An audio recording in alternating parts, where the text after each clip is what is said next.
Kripasanam Marian ഉടമ്പടി ധ്യാനത്തിലേക്ക് നമ്മൾ ഭക്തിപൂർവ്വം പ്രവേശിക്കുകയാണ്.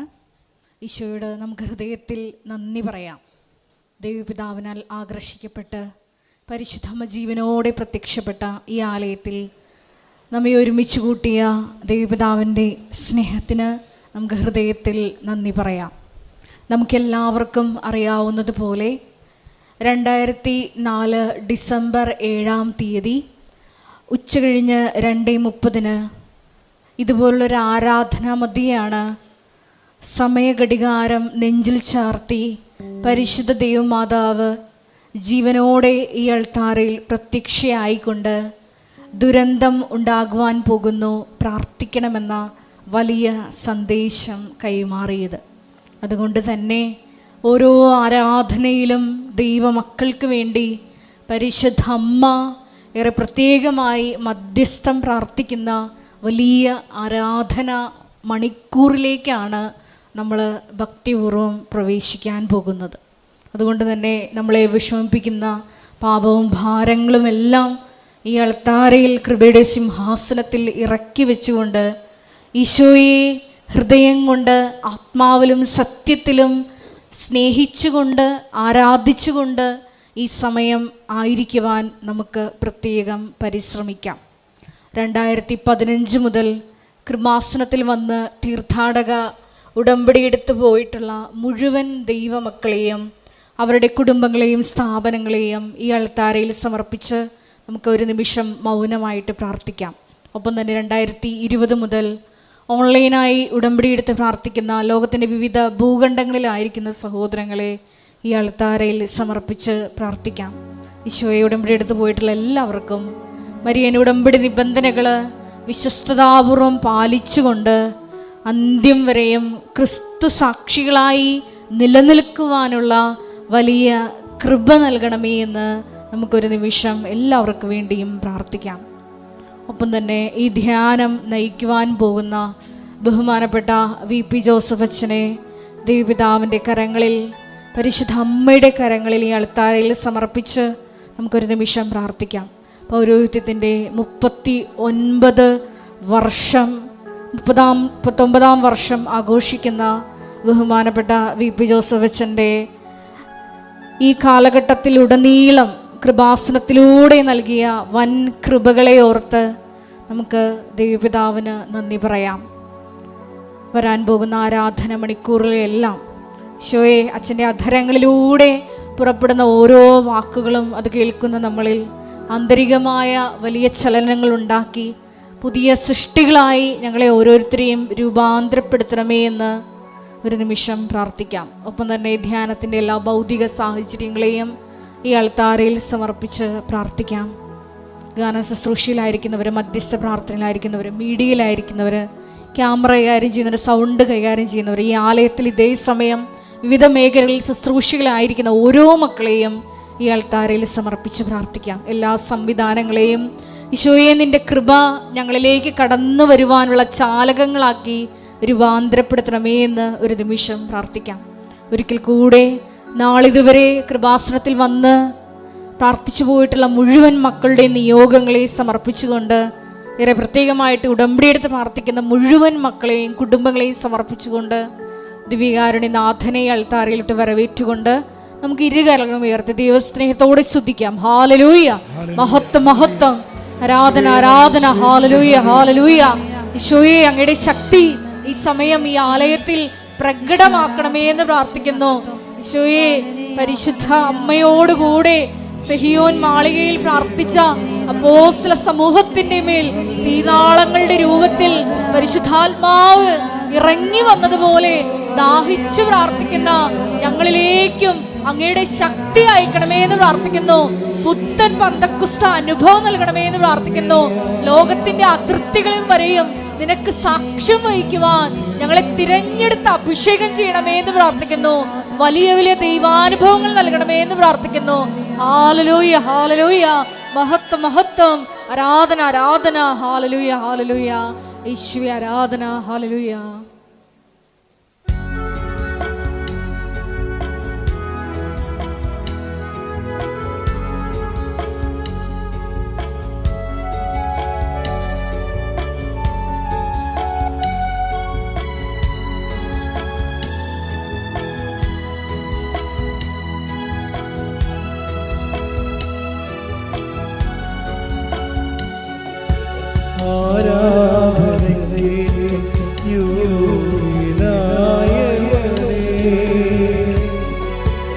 അനശ്വരനായ തമ്പുരാനേ,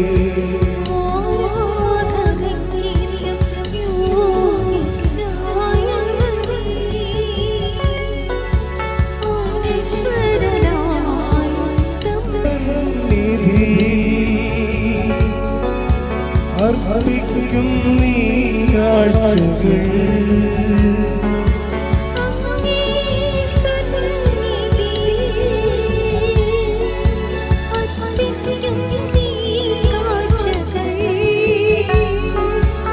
അവിരാമം ഞങ്ങൾ പാടാം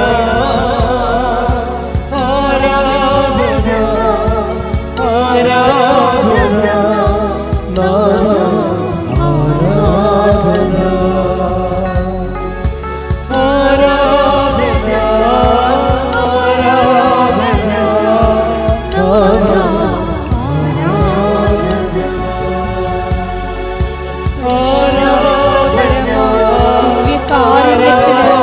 നേരവും ആരാധനയും സ്തുതിയും പുകഴ്ചയും ആയിരിക്കട്ടെ.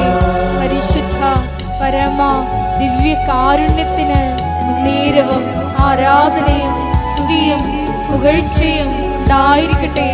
പരിശുദ്ധ പരമ ദിവ്യകാരുണ്യത്തിന് നേരവും ആരാധനയും സ്തുതിയും പുകഴ്ചയും ഉണ്ടായിരിക്കട്ടെ.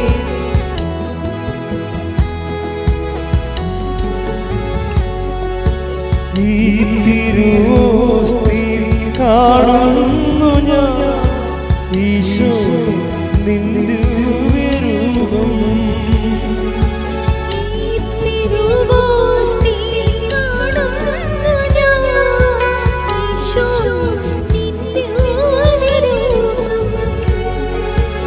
ഈ കൊച്ചു ജീവിതം ഏകുന്നു ഞാൻ ഈ ബലിവേദിയിലെന്നും,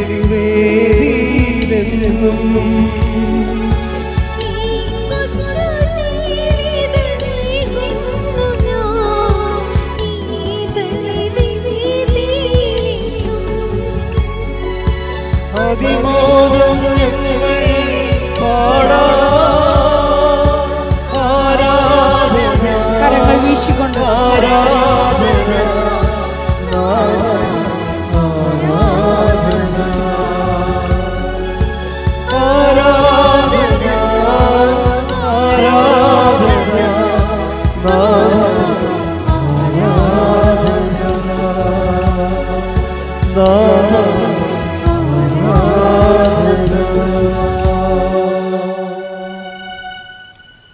പരിശുദ്ധ പരമദിവ്യകാരുണ്യത്തിന് നേരവും ആരാധനയും സ്തുതിയും പുകഴ്ചയും ഉണ്ടായിരിക്കട്ടെ.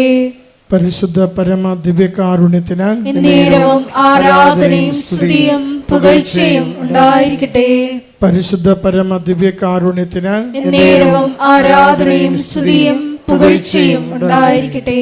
ഏറ്റുമെല്ലാം അമ്മേ പരിശുദ്ധയമ്മേ, അമ്മേ പരിശുദ്ധ അമ്മേ, ദൈവമാതാവേ, ദൈവമാതാവേ, കൃപാസനത്തിലൂടെ ഞങ്ങൾക്കും ഞങ്ങളുടെ ദേശത്തിനും അമ്മ മാധ്യസ്ഥം തേടിത്തന്ന എല്ലാ അനുഗ്രഹങ്ങൾക്കും കൃപകൾക്കും ഞങ്ങളിപ്പോൾ ഹൃദയം നിറഞ്ഞ നന്ദി പറയുന്നു. സ്തുതിച്ച് പ്രാർത്ഥിക്കാം. ഹല്ലേലൂയ, ഹല്ലേലൂയ, സ്തുതി, ആരാധന, ആരാധന കർത്താവേ, മഹത്വം കർത്താവേ, സ്തുതി കർത്താവേ, കർത്താവേ അനുഗ്രഹങ്ങൾക്ക് നന്ദി കർത്താവേ, സംരക്ഷണത്തിന് നന്ദി കർത്താവേ, സമാധാനത്തിന് നന്ദി കർത്താവേ, കർത്താവേ,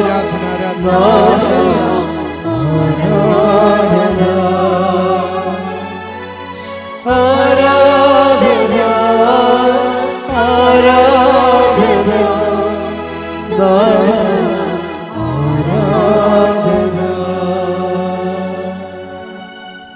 പരിശുദ്ധ പരമദിവ്യകാരുണ്യത്തിന് നേരവും ആരാധനയും സ്തുതിയും പുകഴ്ചയും ഉണ്ടായിരിക്കട്ടെ. പരിശുദ്ധ പരമദിവ്യകാരുണ്യത്തിന് നേരവും ആരാധനയും സ്തുതിയും പുകഴ്ചയും ഉണ്ടായിരിക്കട്ടെ. പരിശുദ്ധ പരമദിവ്യകാരുണ്യത്തിന് നേരവും ആരാധനയും സ്തുതിയും പുകഴ്ചയും ഉണ്ടായിരിക്കട്ടെ. അമ്മേ പരിശുദ്ധയമ്മേ, അമ്മേ പരിശുദ്ധ അമ്മേ, ദൈവമാതാവേ, ദൈവമാതാവേ, 2004 ഡിസംബർ 7-ാം തീയതി ഉച്ചകഴിഞ്ഞ് 2:30 കൃപാസനത്തിൽ സംഭവിച്ച അമ്മയുടെ പ്രത്യക്ഷപ്പെടലിനെ കുറിച്ച് തിരുസഭയ്ക്ക് സമർപ്പിച്ചിരിക്കുന്ന പഠനരേഖകളുടെ വസ്തുനിഷ്ഠവും ദൈവശാസ്ത്ര വിധിപ്രകാരമുള്ളതുമായ അന്വേഷണ പഠനങ്ങൾ നടത്തി ആ പ്രത്യക്ഷപ്പെടലിലൂടെ പ്രകടമായ ദൈവമാതാവിന്റെ പ്രത്യേക കരുതലും സംരക്ഷണവും വെളിപ്പെടുത്തുന്ന പീഡിതരുടെ ആശ്വാസവും പ്രവാചകന്മാരുടെ രാജ്ഞിയും വാഗ്ദാനത്തിന്റെ പേടകവും പ്രപഞ്ച പ്രകൃതിയുടെ മാതാവുമായ പരിശുദ്ധമ്മയുടെ ഭക്തി തിരുസഭയിൽ കൂടുതൽ പ്രചരിച്ച് ജീവിതത്തിന്റെ ദുരന്ത അവസ്ഥകളിൽ അകപ്പെട്ട് കഴിയുന്ന അനേകായിരം മക്കൾക്ക് ദൈവത്തിന്റെ സാന്നിധ്യവും കൂടുതൽ അനുഭവിക്കുക വഴി ആത്മീയ വിശുദ്ധിയും ദൈവശക്തിയും കൈവരിക്കുവാൻ ഞങ്ങളുടെ കുടുംബങ്ങളെ ഇടയാക്കണമേ. സ്തുതിച്ച് പ്രാർത്ഥിക്കട്ടെ. ഹല്ലേലൂയ. യേശുവേ കർത്താവേ, ആരാധന കർത്താവേ, മഹത്വ കർത്താവേ, സ്തുതി കർത്താവേ, ആരാധന കർത്താവേ, മഹത്വ കർത്താവേ, സൗഖ്യപ്പെടുത്തണമേ കർത്താവേ, സഹായിക്കണമേ കർത്താവേ, വഴിതെളിച്ചു തരണമേ കർത്താവേ. ആരാധന ഹല്ലേലൂയ ഹല്ലേലൂയ കർത്താവേ, സ്തുതി. കരങ്ങൾ വീശിക്കൊണ്ട്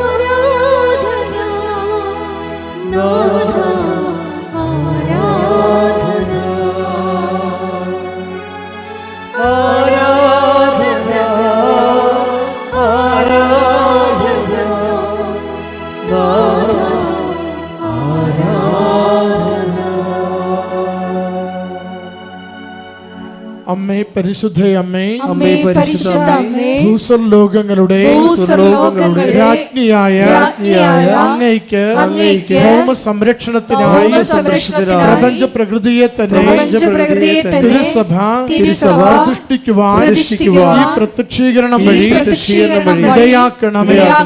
പരിശുദ്ധയമ്മേ, ജപമാല മാതാവേ, സകല കൃപാസനം പ്രാർത്ഥനകളോടും ചേർത്ത് ഞങ്ങളിപ്പോൾ പ്രാർത്ഥിക്കുന്ന ഈ സമൂഹത്തിന്റെ പ്രത്യേക നിയോഗവും നമ്മുടെ എല്ലാ അപേക്ഷകളെയും ആവശ്യങ്ങളെയും ദിവ്യകാരുണ്യനാഥന്റെ സന്നിധിയിൽ പരിശുദ്ധ കൃപാസന മാതാവിന്റെ സംരക്ഷണയിൽ നമുക്ക് സമർപ്പിക്കാം. കൃപാസനത്തിന്റെ സ്ഥാപക ഡയറക്ടർ വി പി ജോസഫ് അച്ഛൻ്റെ പ്രത്യേകമായ എല്ലാ നിയോഗങ്ങൾക്ക് വേണ്ടിയും നമുക്കിപ്പോൾ പ്രാർത്ഥിക്കാം.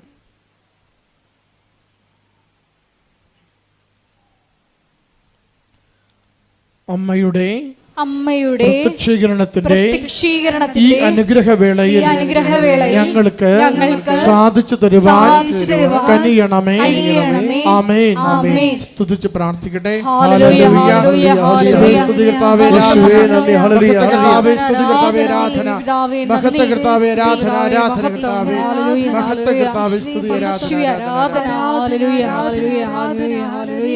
യേശുവേ നന്ദി, യേശുവേ ആരാധന. ഹല്ലേലൂയ. നമുക്കെല്ലാവർക്കും എഴുന്നേറ്റ് നിന്നുകൊണ്ട് ഗായക സംഘത്തോട് ചേർന്ന് കരങ്ങളടിച്ച് ദൈവസ്നേഹത്തോടെ ദൈവത്തെ മഹത്വപ്പെടുത്തി പാടി പ്രാർത്ഥിക്കാം.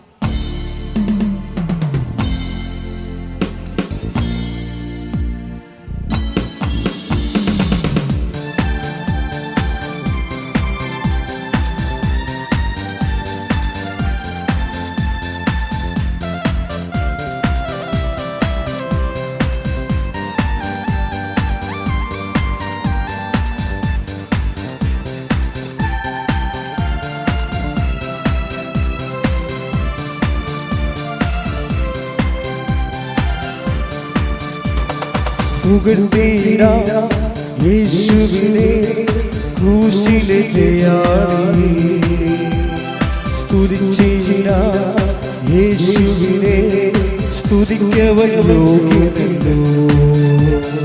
പുകഴ്ത്തിടാം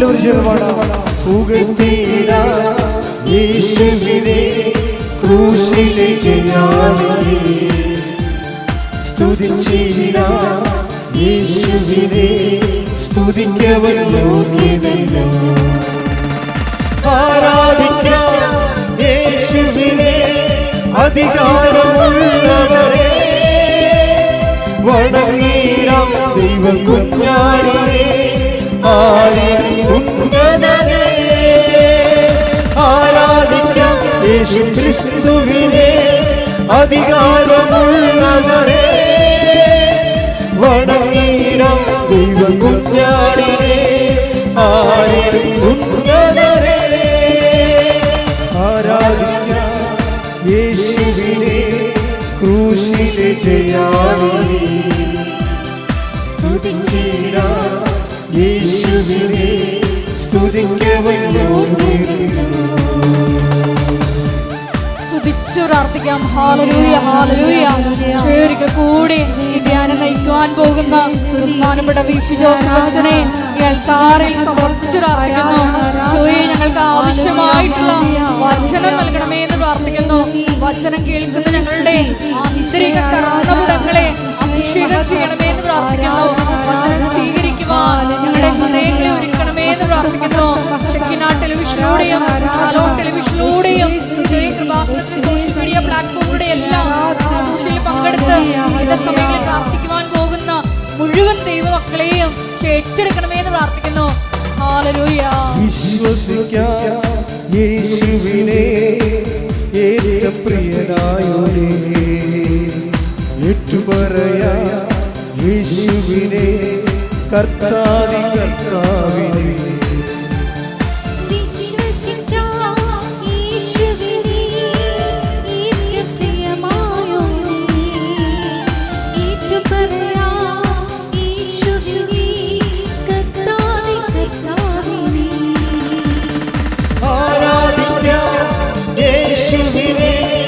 അധികാരമുള്ളവരെ വണങ്ങിടാം ദൈവ കുഞ്ഞാടിനെ ഉന്നതനെ ആരാധിക്കാം യേശു ക്രിസ്തുവിനെ അധികാരമുള്ളവരെ വണങ്ങിടാം ദൈവ കുഞ്ഞാടിനെ ഉന്നതനെ സ്തുതിക്കട്ടെ.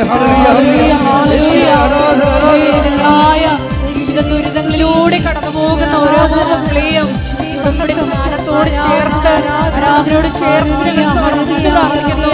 പരിശുദ്ധ അമ്മയുടെ വലിയ പ്രത്യക്ഷീകരണ സാക്ഷികളാക്കി ഓരോ ദുരിതങ്ങളിലൂടെയും കടന്നു പോകുന്ന മക്കളിൽ മാത്രപ്പെടുത്തണമേ എന്ന് പ്രാർത്ഥിക്കുന്നു. Hallelujah hallelujah. മഹത്വം മഹത്വം. ആരാധന ആരാധന. Hallelujah hallelujah. പരിശുദ്ധ പരമ ദിവ്യകാരുണ്യത്തിന് നേരവും ആരാധനയും സ്തുതിയും പുകഴ്ചയും ഉണ്ടായിരിക്കട്ടെ. പരിശുദ്ധ പരമ ദിവ്യകാരുണ്യത്തിന് നേരവും ആരാധനയും സ്തുതിയും പുകഴ്ചയും ഉണ്ടായിരിക്കട്ടെ. എൻ്റെ പൗരോഹിത്യം 39 വർഷം പൂർത്തിയായി. 23-ാം തീയതി ആണ് ഞാൻ പൗരോഹിത്യം സ്വീകരിച്ചത്. അപ്പോൾ ഈ 1985. അപ്പോൾ ഈ 85 ഡിസംബർ 23 മുതൽ ഇന്ന് 2024 ഡിസംബർ വരെ ഉള്ള ഈ ദൈവ അനുഭവത്തിൽ എനിക്ക് മനസ്സിലായ ഒരു സത്യം, ദൈവാനുഭവം ഒരു കോംപ്ലിക്കേറ്റഡ് സബ്ജക്റ്റ് അല്ല. മതപണ്ഡിതന്മാരും അക്കാഡമിഷ്യൻസുമാണ് ഇതിനെ വല്ലാത്ത രീതിയിൽ സങ്കീർണമാക്കി കളഞ്ഞത്. അവരന്വേഷിച്ച മേഖലയിലാണെങ്കിൽ പക്ഷേ പലപ്പോഴും ദൈവം ടാഞ്ചിബിളുമല്ല. ക്രിസ്തുവിൻ്റെ പിതാവ് വളരെ ടാഞ്ചിബിളാണ്, തൊടാൻ പറ്റും നമുക്ക്. അത് നമുക്ക് കൈകൊണ്ട് തൊടാൻ പറ്റും, കണ്ണുകൊണ്ട് കാണാൻ പറ്റും. ബൈബിൾ അവതരിപ്പിക്കുന്ന ദൈവവും അങ്ങനെയാണ്. ബുദ്ധി കൊണ്ട് തൊടാൻ പറ്റിയ ദൈവത്തെ ബൈബിൾ അവതരിപ്പിച്ചിട്ടില്ല. നമ്മളാണ് അതിനെ പഠന സബ്ജക്റ്റാക്കി മാറ്റി അതിനെ വസ്തുവാക്കി മാറ്റി. പഠിക്കുമ്പോൾ ദൈവം ഒരു വസ്തുവായിട്ട് റെഡ്യൂസ് ചെയ്ത് വരും. ഒരു വ്യക്തി എന്ന നിലയിലേക്ക് ദൈവം ഒരു വസ്തുവായിട്ട് റെഡ്യൂസ് ചെയ്യും. കാര്യം നമുക്ക് പഠിക്കുന്ന ഓബ്ജക്റ്റാണല്ല, പക്ഷെ ഫീൽ ചെയ്യുന്ന ഒരു വ്യക്തിയാണ് ദൈവം. അതുകൊണ്ട് എപ്പോഴും സാക്ഷ്യത്തിനാണ് കൃപാസനത്തിൽ പ്രാധാന്യം. എന്താ കാര്യം? ബൈബിളിൽ പ്രാധാന്യം സാക്ഷ്യത്തിന്. അതുകൊണ്ടാണ് ബൈബിളിൽ വെളിപാടുകളിൽ പരിശുദ്ധാത്മാവ് നൽകിയ വെളിപാടിലെ പ്രാധാന്യം സാക്ഷ്യത്തിനാണ്. സാക്ഷ്യം പല രീതിയിൽ വരും. എങ്ങനെയാണ് ശരിക്കും പറഞ്ഞ സാക്ഷ്യം വരണത്? ഞങ്ങൾ കണ്ണുകൊണ്ട് കണ്ടത്, കണ്ട നോക്കി, കാതുകൊണ്ട് കേട്ടത്, കൈകൊണ്ട് സ്പർശിച്ച് മനസ്സിലാക്കിയ. അപ്പോൾ എന്തെല്ലാം 3 തരത്തിൽ ദൈവം ഇന്ദ്രിയങ്ങൾക്ക് അനുഭവവേദ്യനാണ്. Take the bed of God. ഞങ്ങൾ കണ്ണുകൊണ്ട് കണ്ടത്. ശ്രദ്ധിക്കട്ടെ. ഹല്ലേലൂയ ഹല്ലേലൂയ ഹല്ലേലൂയ ഹല്ലേലൂയ. യേശുവേ നന്ദി, യേശുവേ ആരാധന ആരാധന. യേശുവേ നന്ദി, മഹത്വം മഹത്വം മഹത്വം മഹത്വം. ഹല്ലേലൂയ ഹല്ലേലൂയ ഹല്ലേലൂയ ഹല്ലേലൂയ. 1 യോഹന്നാൻ 1:1. അതാണ് അപ്പോസ്തലിക് സഭ. അപ്പോൾ അപ്പോസ്തലിക് പാരമ്പര്യം അതാണ്. കൃപാസനം ഫോളോ ചെയ്യണ എപ്പോഴും അപ്പോസ്തലിക് സ്പിരിച്വാലിറ്റിയാണ്. അപ്പോസ്തലിക് സ്പിരിച്വാലിറ്റിക്ക് ഒരു ചെറിയൊരു ന്യൂനത ഉള്ളത്, അതിൻ്റെ മരിയൻ പെർസ്പെക്റ്റീവ് വേണ്ട വിധത്തിൽ അവർക്ക് അപ്പോസ്തലന്മാർക്ക് അനുഭവവേദ്യമായില്ല. അതുകൊണ്ട് അപ്പോസ്തല നടപടികളിലൊന്നും മരിയനെ പ്രതിഫലിക്കണില്ല. അതിൻ്റെ പോരായ്മയായി നമുക്ക് വരണത് ട്രഡീഷൻ, ഒരു വെളിപാടാണ്. സഭയുടെ ആസ്പദങ്ങളിൽ ഒന്നാണ് കർത്താവിൻ്റെ വചനവും, പിന്നെ എന്താണ് സഭയുടെ പാരമ്പര്യവും. സഭയുടെ വെളിപാടിൻ്റെ ഭാഗം തന്നെയാണ്. സഭയുടെ പാരമ്പര്യത്തിലൂടെയാണ് അപ്പോസ്തല സ്പിരിച്വാലിറ്റിക്ക്, അപ്പോസ്തല കാലത്തെ സ്പിരിച്വാലിറ്റിക്ക് നഷ്ടപ്പെട്ട അനുഭവേദ്യമല്ലാതിരുന്ന മരിയൻ ആത്മീയത വരുന്നത് പാരമ്പര്യത്തിലാണ് വരുന്നത്. 2000 വർഷത്തെ പാരമ്പര്യവും സഭയുടെ പ്രതിസന്ധികളിലും കാലാകാലങ്ങളിലും സഭയ്ക്കുണ്ടായിട്ടുള്ള പ്രാതികൂല്യങ്ങളിൽ പരിശുദ്ധ അമ്മ അതിലിടപെട്ട രീതികളും ഒക്കെ എല്ലാം കൂടി സഭ ഒരു മരിയൻ സ്പിരിച്വാലിറ്റി, മരിയൻ ലിറ്റർജിയൊക്കെ രൂപീകരിച്ചിട്ടുണ്ട്. അതിൻ്റെ അവസാന രൂപമാണ് ഈ ഉടമ്പടി എന്ന് പറയുന്നത്. ഇക്കാലങ്ങളിൽ, ഇനി നാളെ കാലങ്ങളിൽ ദൈവം വേറെ കാര്യങ്ങൾ ചെയ്യും. ഓരോ കാലത്തിന് പറ്റിയ രീതിയിലാണ് ദൈവം പരിശുദ്ധാത്മാവിൻ്റെ പ്രകാശനമായിട്ട് തന്നെയാണ് മറിയത്തിലൂടെയും വെളിപാടുകൾ നൽകുന്നത്.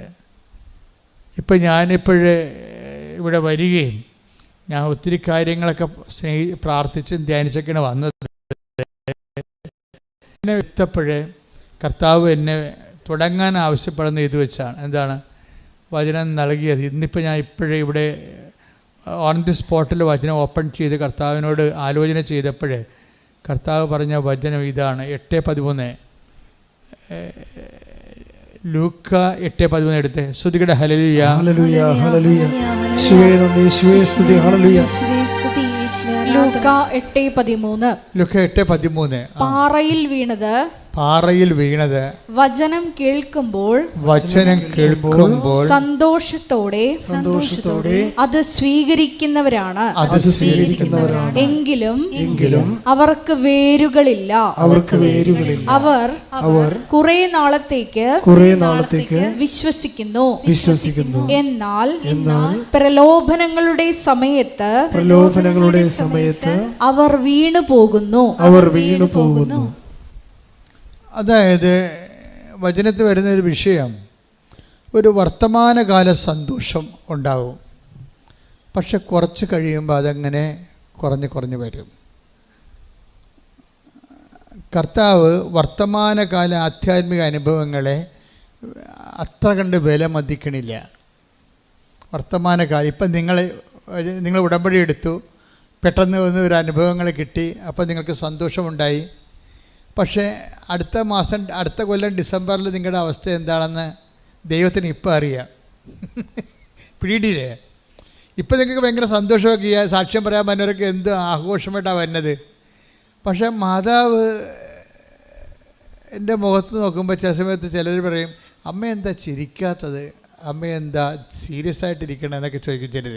പാവപ്പെട്ട മനുഷ്യൻ ദൈവത്തിൻ്റെ മുഖം കാണാൻ മാതാവിൻ്റെ മുഖത്താണ് നോക്കുന്നത്. അതൊരു കോമൺ ഫെയ്ത്താണ്. ഞാൻ കുഞ്ഞുനാളിലൊക്കെ അങ്ങനെ നോക്കുമായിരുന്നു. പുണ്യാളം പ്രസാദിച്ചിട്ടുണ്ട്, പുണ്യാളം മുഖം ഇങ്ങനെ ഇരിക്കണം എന്നൊക്കെ നോക്കും. പക്ഷെ നോക്കുന്നവരെ സംബന്ധിച്ചിടത്തോളം ദൈവം അത് പ്രകാശിപ്പിക്കും. അതിൽ വിശ്വസിക്കുന്നവനെ സംബന്ധിച്ചിടത്തോളം ദൈവം അതാണ് അവൻ്റെ വെളിപാട് മാർഗം അതാണെന്ന് മനസ്സിലാക്കുമ്പോൾ ദൈവം അതിനെ ഉപയോഗിക്കും. സിമ്പിളാണത്. അത് ദൈവത്തിനെ കോംപ്ലിക്കേറ്റ് ആക്കേണ്ട കാര്യമില്ല. ഇപ്പോൾ ഒരു അത് വലിയ പഠിപ്പൊന്നുമില്ല, പക്ഷേ ദൈവത്തിൻ്റെ പ്രസാദം അവർ മനസ്സിലാക്കുന്നത് പുണ്യാളൻ്റെ മുഖത്ത് നോക്കുമ്പോഴാണ്, അല്ലെങ്കിൽ മാതാവിൻ്റെ മുഖത്ത് നോക്കുമ്പോഴാണ്. മാതാവ് പുഞ്ചിരിച്ചിട്ടുണ്ട്, അപ്പോൾ കാര്യം നടക്കും. അത് സിമ്പിളാണത്. അപ്പോഴേ അമ്മയ്ക്ക് മനസ്സിലാകും ഇവളുടെ അടുത്ത് ഈ വചനം എൻ്റെ മനസ്സ് വെളിപ്പെടുത്തേണ്ടത് ഈ രീതിയിലാണെന്ന് പറയുമ്പോൾ അവർക്ക് ആ രീതി വെളിപ്പെടുത്തി കൊടുക്കും ദൈവം. വെളിപാടുകൾ എല്ലാവരും IAS എല്ലാവരും റോമിൽ പോയി പഠിച്ചവരും അല്ല. കാര്യം 99% സാധാരണ മനുഷ്യരാണ്. ആധ്യാത്മികതയിൽ സാക്ഷരത ഒത്തിരി വേണ്ടവരാണ്. അവരുടെ ആധ്യാത്മിക നിലവാരത്തെ അവഗണിച്ചുകൊണ്ട് വലിയ പാണ്ഡിത്യം അഭിനയിച്ചിട്ട് നിത്യം ആർജിച്ച കാര്യമില്ല. കാര്യം എല്ലാവരും പഠിക്കണതും ഈ പാവപ്പെട്ട ജനങ്ങൾക്ക് വേണ്ടിയാണ്. അവൻ്റെ പാവപ്പെട്ട ജനങ്ങളെന്ന് പറയുമ്പോൾ ചിലപ്പോൾ സാമ്പത്തികമായിട്ട് മാത്രമല്ല ഞാൻ ഉദ്ദേശിക്കുന്നത്, ബൈബിൾ പഠനപരമായിട്ടും അവർ ചിലപ്പോൾ പാവപ്പെട്ടവരായിരിക്കും, അവർക്ക് അറിയത്തില്ല. അപ്പോഴെന്താ വിഷയമെന്ന് പറയണത്, ആ ജനങ്ങളിലേക്ക് ദൈവത്തെ കൈകാര്യം ചെയ്ത് കൊടുക്കണം. ഇപ്പം നമ്മൾ കുഞ്ഞുങ്ങളോട് എന്താ പറയണത്, ഇപ്പം എന്നെ ചില വീട്ടിലൊക്കെ ചെല്ലുമ്പോൾ ചില മക്കളെങ്കിലും ഇപ്പം അങ്ങനെ ഒന്നും കേൾക്കണില്ല, തമ്പായിച്ച വന്നെന്ന് പറയും. അപ്പോൾ അതാരുടെ ഭാഷയാണ്? കുഞ്ഞിന് പറഞ്ഞു കൊടുക്കണം. അമ്പായി എന്ന് പറഞ്ഞു കൊടുക്കും. അമ്പായി അല്ലേ? ഇപ്പോഴത്തെ പെൺപിള്ളേർ അറിയത്തില്ലല്ലോ അവർക്ക്. പക്ഷെ പണ്ട് പറഞ്ഞു കൊടുക്കുമ്പോൾ ദൈവ തിരുസ്വരൂപം കാണുമ്പോൾ അമ്പായി ഈശോ എന്ന് പറയും. അപ്പോൾ അമ്പോ എന്നൊക്കെ വിളിപ്പിക്കും. അമ്പോ എന്ന് കുഞ്ഞുങ്ങൾക്ക് അങ്ങനെ പറഞ്ഞാലേ മനസ്സിലാകത്തുള്ളൂ. അതാ കുഞ്ഞുങ്ങളുടെ ഭാഷയിലേക്ക് അമ്മ ഇറങ്ങി വന്നെ കണ്ടില്ലേ, എന്ത് രസകരമായിട്ട് ഇറങ്ങി വന്ന്. അല്ല ജീസസ് ക്രൈസ്റ്റ് എന്നൊക്കെ പറഞ്ഞാൽ കുഞ്ഞുങ്ങൾക്ക് മനസ്സിലാകുക? മനസ്സിലാകത്തില്ല. ദൈവപുത്രൻ എന്നാണ്, മനുഷ്യപുത്രൻ എന്നൊക്കെ കുഞ്ഞിനോട് പറഞ്ഞ് എന്ത് ചെയ്യാനാണ്? അമ്പായി ഈശോ. അത് വളരെ സിമ്പിളാണ്. അത് പബ്ലിക് എഡ്യൂക്കേഷൻ്റെ ഒരു പ്രശ്നമാണിത്. പബ്ലിക് എഡ്യൂക്കേഷൻ ആ ജനങ്ങളുടെ നിലവാരത്തിലേക്ക് അവർക്ക് മനസ്സിലാകുന്ന ഭാഷ ഉണ്ടാക്കണം. ആരായാലും ശരി, സുവിശേഷം കൈകാര്യം ചെയ്യുന്നവർ ഒരു ആധ്യാത്മികതയ്ക്ക് വേണ്ടി ജനങ്ങൾക്ക് മനസ്സിലാകുന്നൊരു ഭാഷ, അത് അനുഭവത്തിൻ്റെ ഭാഷയാണ്.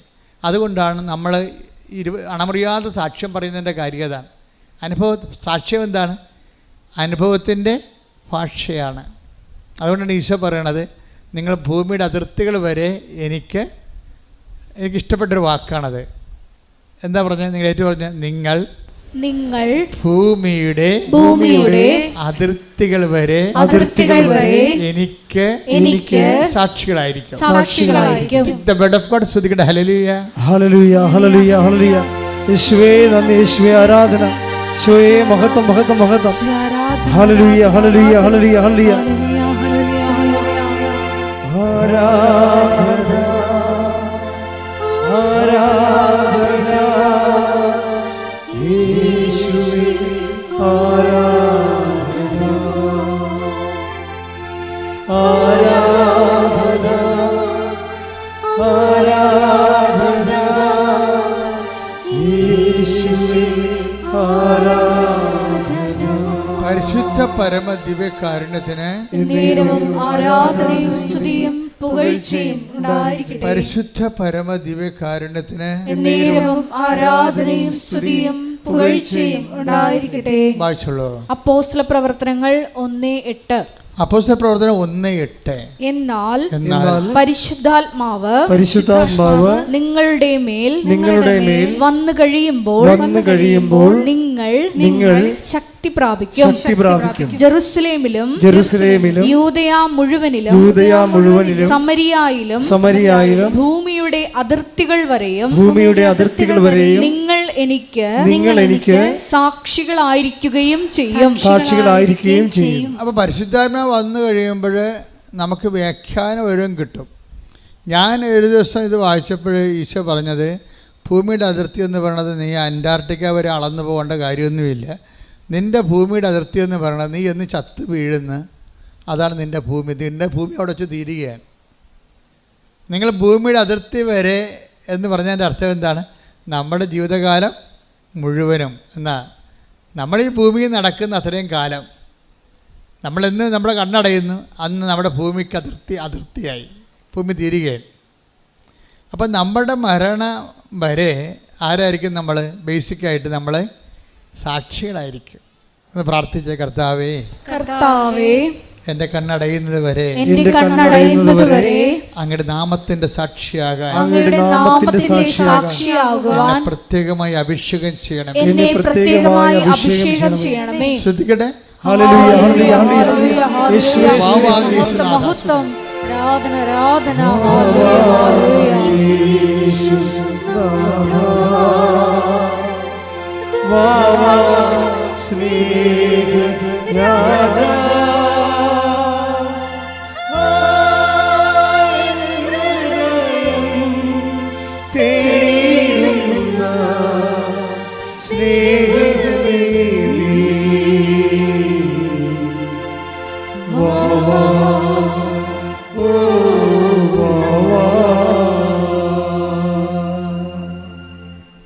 അപ്പം നമ്മൾക്ക് കർത്താവ് ഇന്ന് വെളിപാടായി നൽകിയ വചനം ഞാൻ വീണ്ടും നോക്കുകയായിരുന്നു.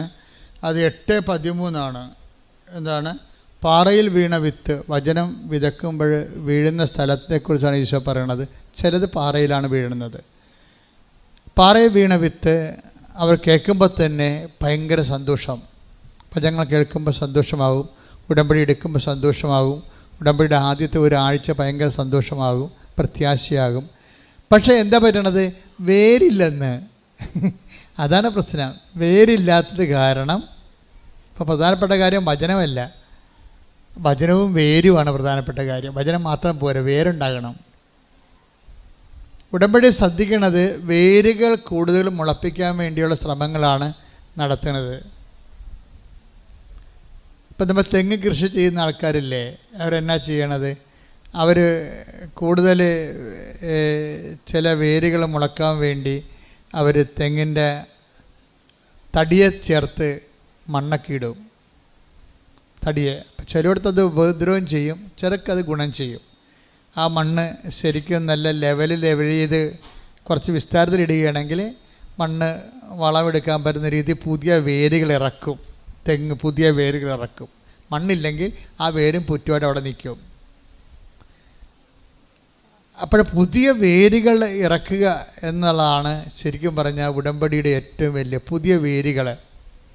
എത്ര വേരുകളാണ് ഉടമ്പടി എടുത്തപ്പോൾ നിങ്ങൾക്ക് വന്നത്? ഒന്ന്, നിങ്ങൾ രോഗികളെ കാണാൻ തുടങ്ങി. കഴിഞ്ഞ ദിവസങ്ങളിൽ നമ്മുടെ അലക്സച്ചൻ പറയായിരുന്നു, ഒരു ദിവസം ലോകത്ത് എന്തുമാത്രം മനുഷ്യരാണ് ഉടമ്പടിയുടെ അടിസ്ഥാനത്തിൽ പണം കൈമാറും, സഹായം കൊടുക്കുന്നത്, എന്തുമാത്രം പേരുടെ വസ്ത്രം കൈമാറണത്, എന്തുമാത്രം പേരാണ് ഭക്ഷണം കൈമാറണത്, എന്തുമാത്രം പേരാണ് ഭാഷകൾ അറിയാത്തവർക്ക് ഭാഷ പഠിപ്പിക്കുന്നത്.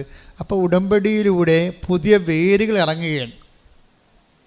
ഇവിടുത്തെ പ്രശ്നം എന്താണ്? വചനം നിലനിൽക്കാഞ്ഞതിൻ്റെ കാരണം എന്താ? വേരുകളില്ലാതിരുന്നത് കാരണം. അതല്ലേ, അങ്ങനെയല്ല എഴുതിയിരിക്കണത്. എന്താ എഴുതിയിരിക്കണത്? അതായത് എങ്കിലും അവർക്ക് വേരുകളില്ല. എങ്കിലും അവർക്ക് വേരുകളില്ല. വേരുകളെ ഇല്ലാത്തത് കൊണ്ട് എന്ത് പറ്റി? അവർ കുറേ നാളത്തേക്ക് വിശ്വസിക്കുന്നു, എന്നാൽ പ്രലോഭനങ്ങളുടെ സമയത്ത് അവർ വീണു പോകുന്നു. വേരില്ലെങ്കിൽ വീണു പോകും. അപ്പോൾ ഉടമ്പടി അന്വേഷിക്കുന്ന പുതിയ വേരുകൾ ഇറക്കുകയാണ്. പുതിയ നിലവിലുള്ള വേരിനേക്കാൾ പുതിയ വേരുകൾ. നിങ്ങൾക്ക് പുതിയ വേരുകളുടെ കൂട്ടത്തിലാണ് നിങ്ങൾ എന്ത് ചെയ്യണത്? പലതരത്തിലുള്ള സുവിശേഷ പ്രവർത്തനങ്ങൾ നിങ്ങൾ ചെയ്യും. അതെല്ലാം പുതിയ വേരുകളാണ് ഇല്ലേ? ചിലർ, ഇപ്പോൾ ഞാൻ എപ്പോഴും ഓർക്കാറുണ്ട്, ചിലർ കണ്ണ് കാണാൻ പാടില്ലാത്തവർക്ക് ഈ പത്രം വായിച്ചു കൊടുക്കും, സാക്ഷ്യങ്ങൾ. അതൊരു പുതിയ, അപ്പം നമ്മുടെ ജീവിതത്തിലേക്ക് ഒരു പുതിയ വേരിറങ്ങും. ഉടമ്പടിയിൽ ദൈവത്തിലേക്ക് ആൾക്കാർ ഇങ്ങനെ വേര് പാകുകയാണ്. വേര് പാകാൻ വേണ്ടി പൗലോസപ്പോസ്തലൻ പറയുന്നുണ്ട്, വേര് പാകുക. ശ്രുതികട ഹല്ലേലൂയ. സ്നേഹത്തിൽ വേര് പാകാൻ. ശ്രുതികട ഹല്ലേലൂയ.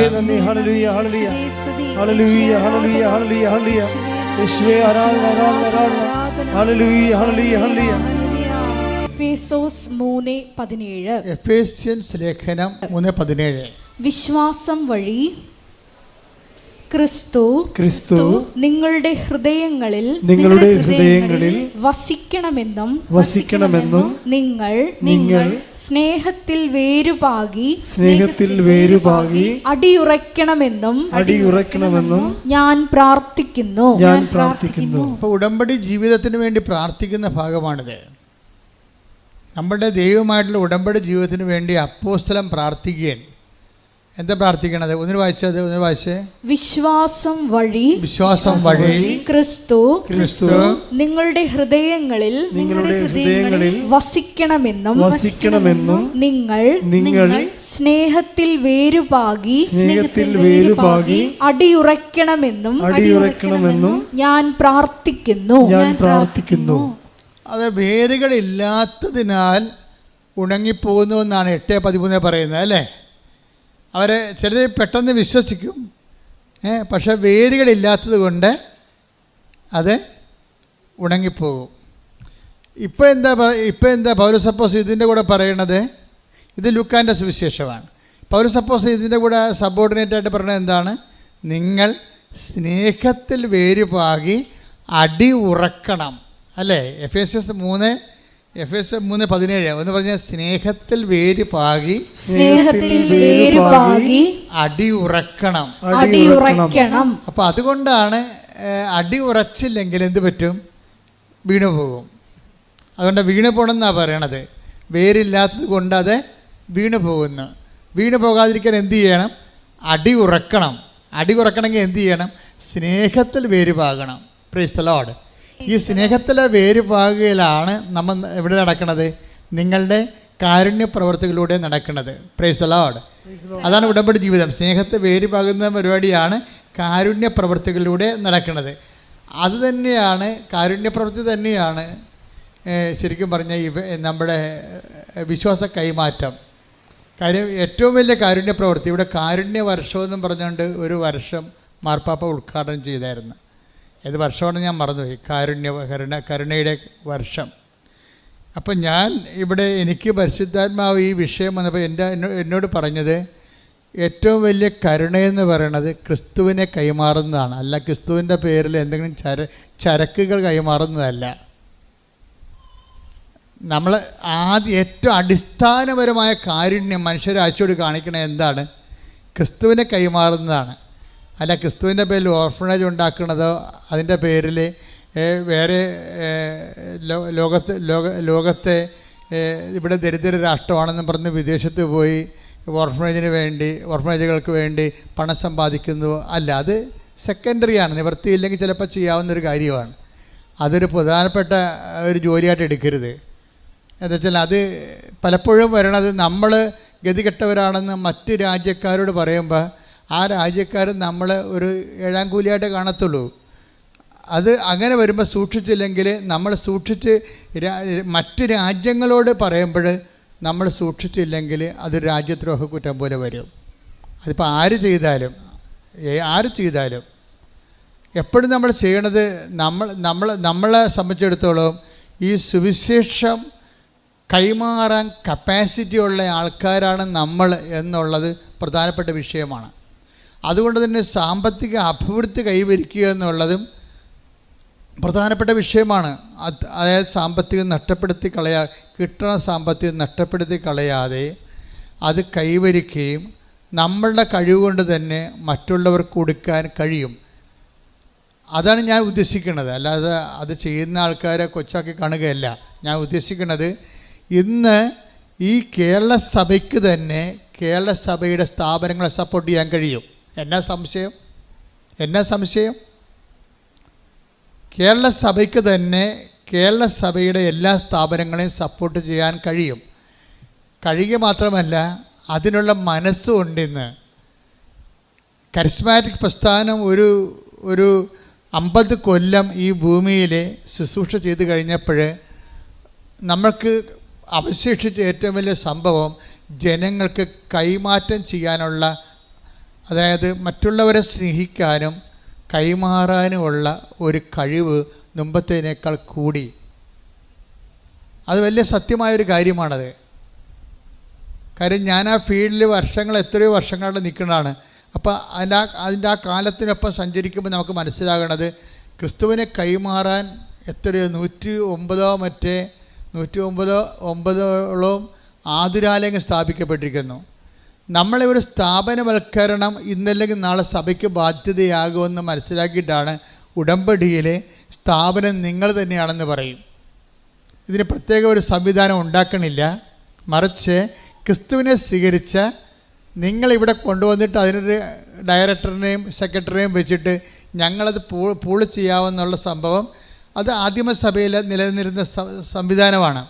പക്ഷേ അപ്പോഴെന്താ പറ്റുമെന്ന് വെച്ച് കഴിഞ്ഞാൽ ആ വ്യക്തികൾ സുവിശേഷം കൈമാറുന്നു, സുവിശേഷം ആകുക, സുവിശേഷമേകുക എന്ന ആ ഒരു തിയറിയിൽ സുവിശേഷ കൈമാറ്റത്തിന് വ്യക്തികൾ എക്വിപ്ഡാകണം.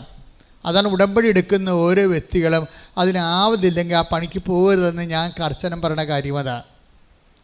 ചുമ്മാ പ്രത്യക്ഷ പ്രാർത്ഥനയും ചെല്ല് ഇരുട്ട് മൂലൊക്കെ ഇരിക്കാൻ വേണ്ടിയാണെങ്കിൽ ഉടമ്പടി എടുക്കരുത്. ഉടമ്പടി എന്ന് പറയണത് അവൻ പറയണത് പോലെ ചെയ്യണ കാര്യമാണ്, അല്ലാതെ ചൊല്ലണ കാര്യമല്ല. അതുകൊണ്ട് തന്നെ ചെയ്യണമെങ്കിൽ എന്ത് വേണം? ചെയ്യണം എന്തിനു വേണ്ടിയാണ്? സ്നേഹം ഉണ്ടെങ്കിൽ മാത്രമേ അങ്ങനെ ചെയ്യാൻ പറ്റത്തുള്ളൂ.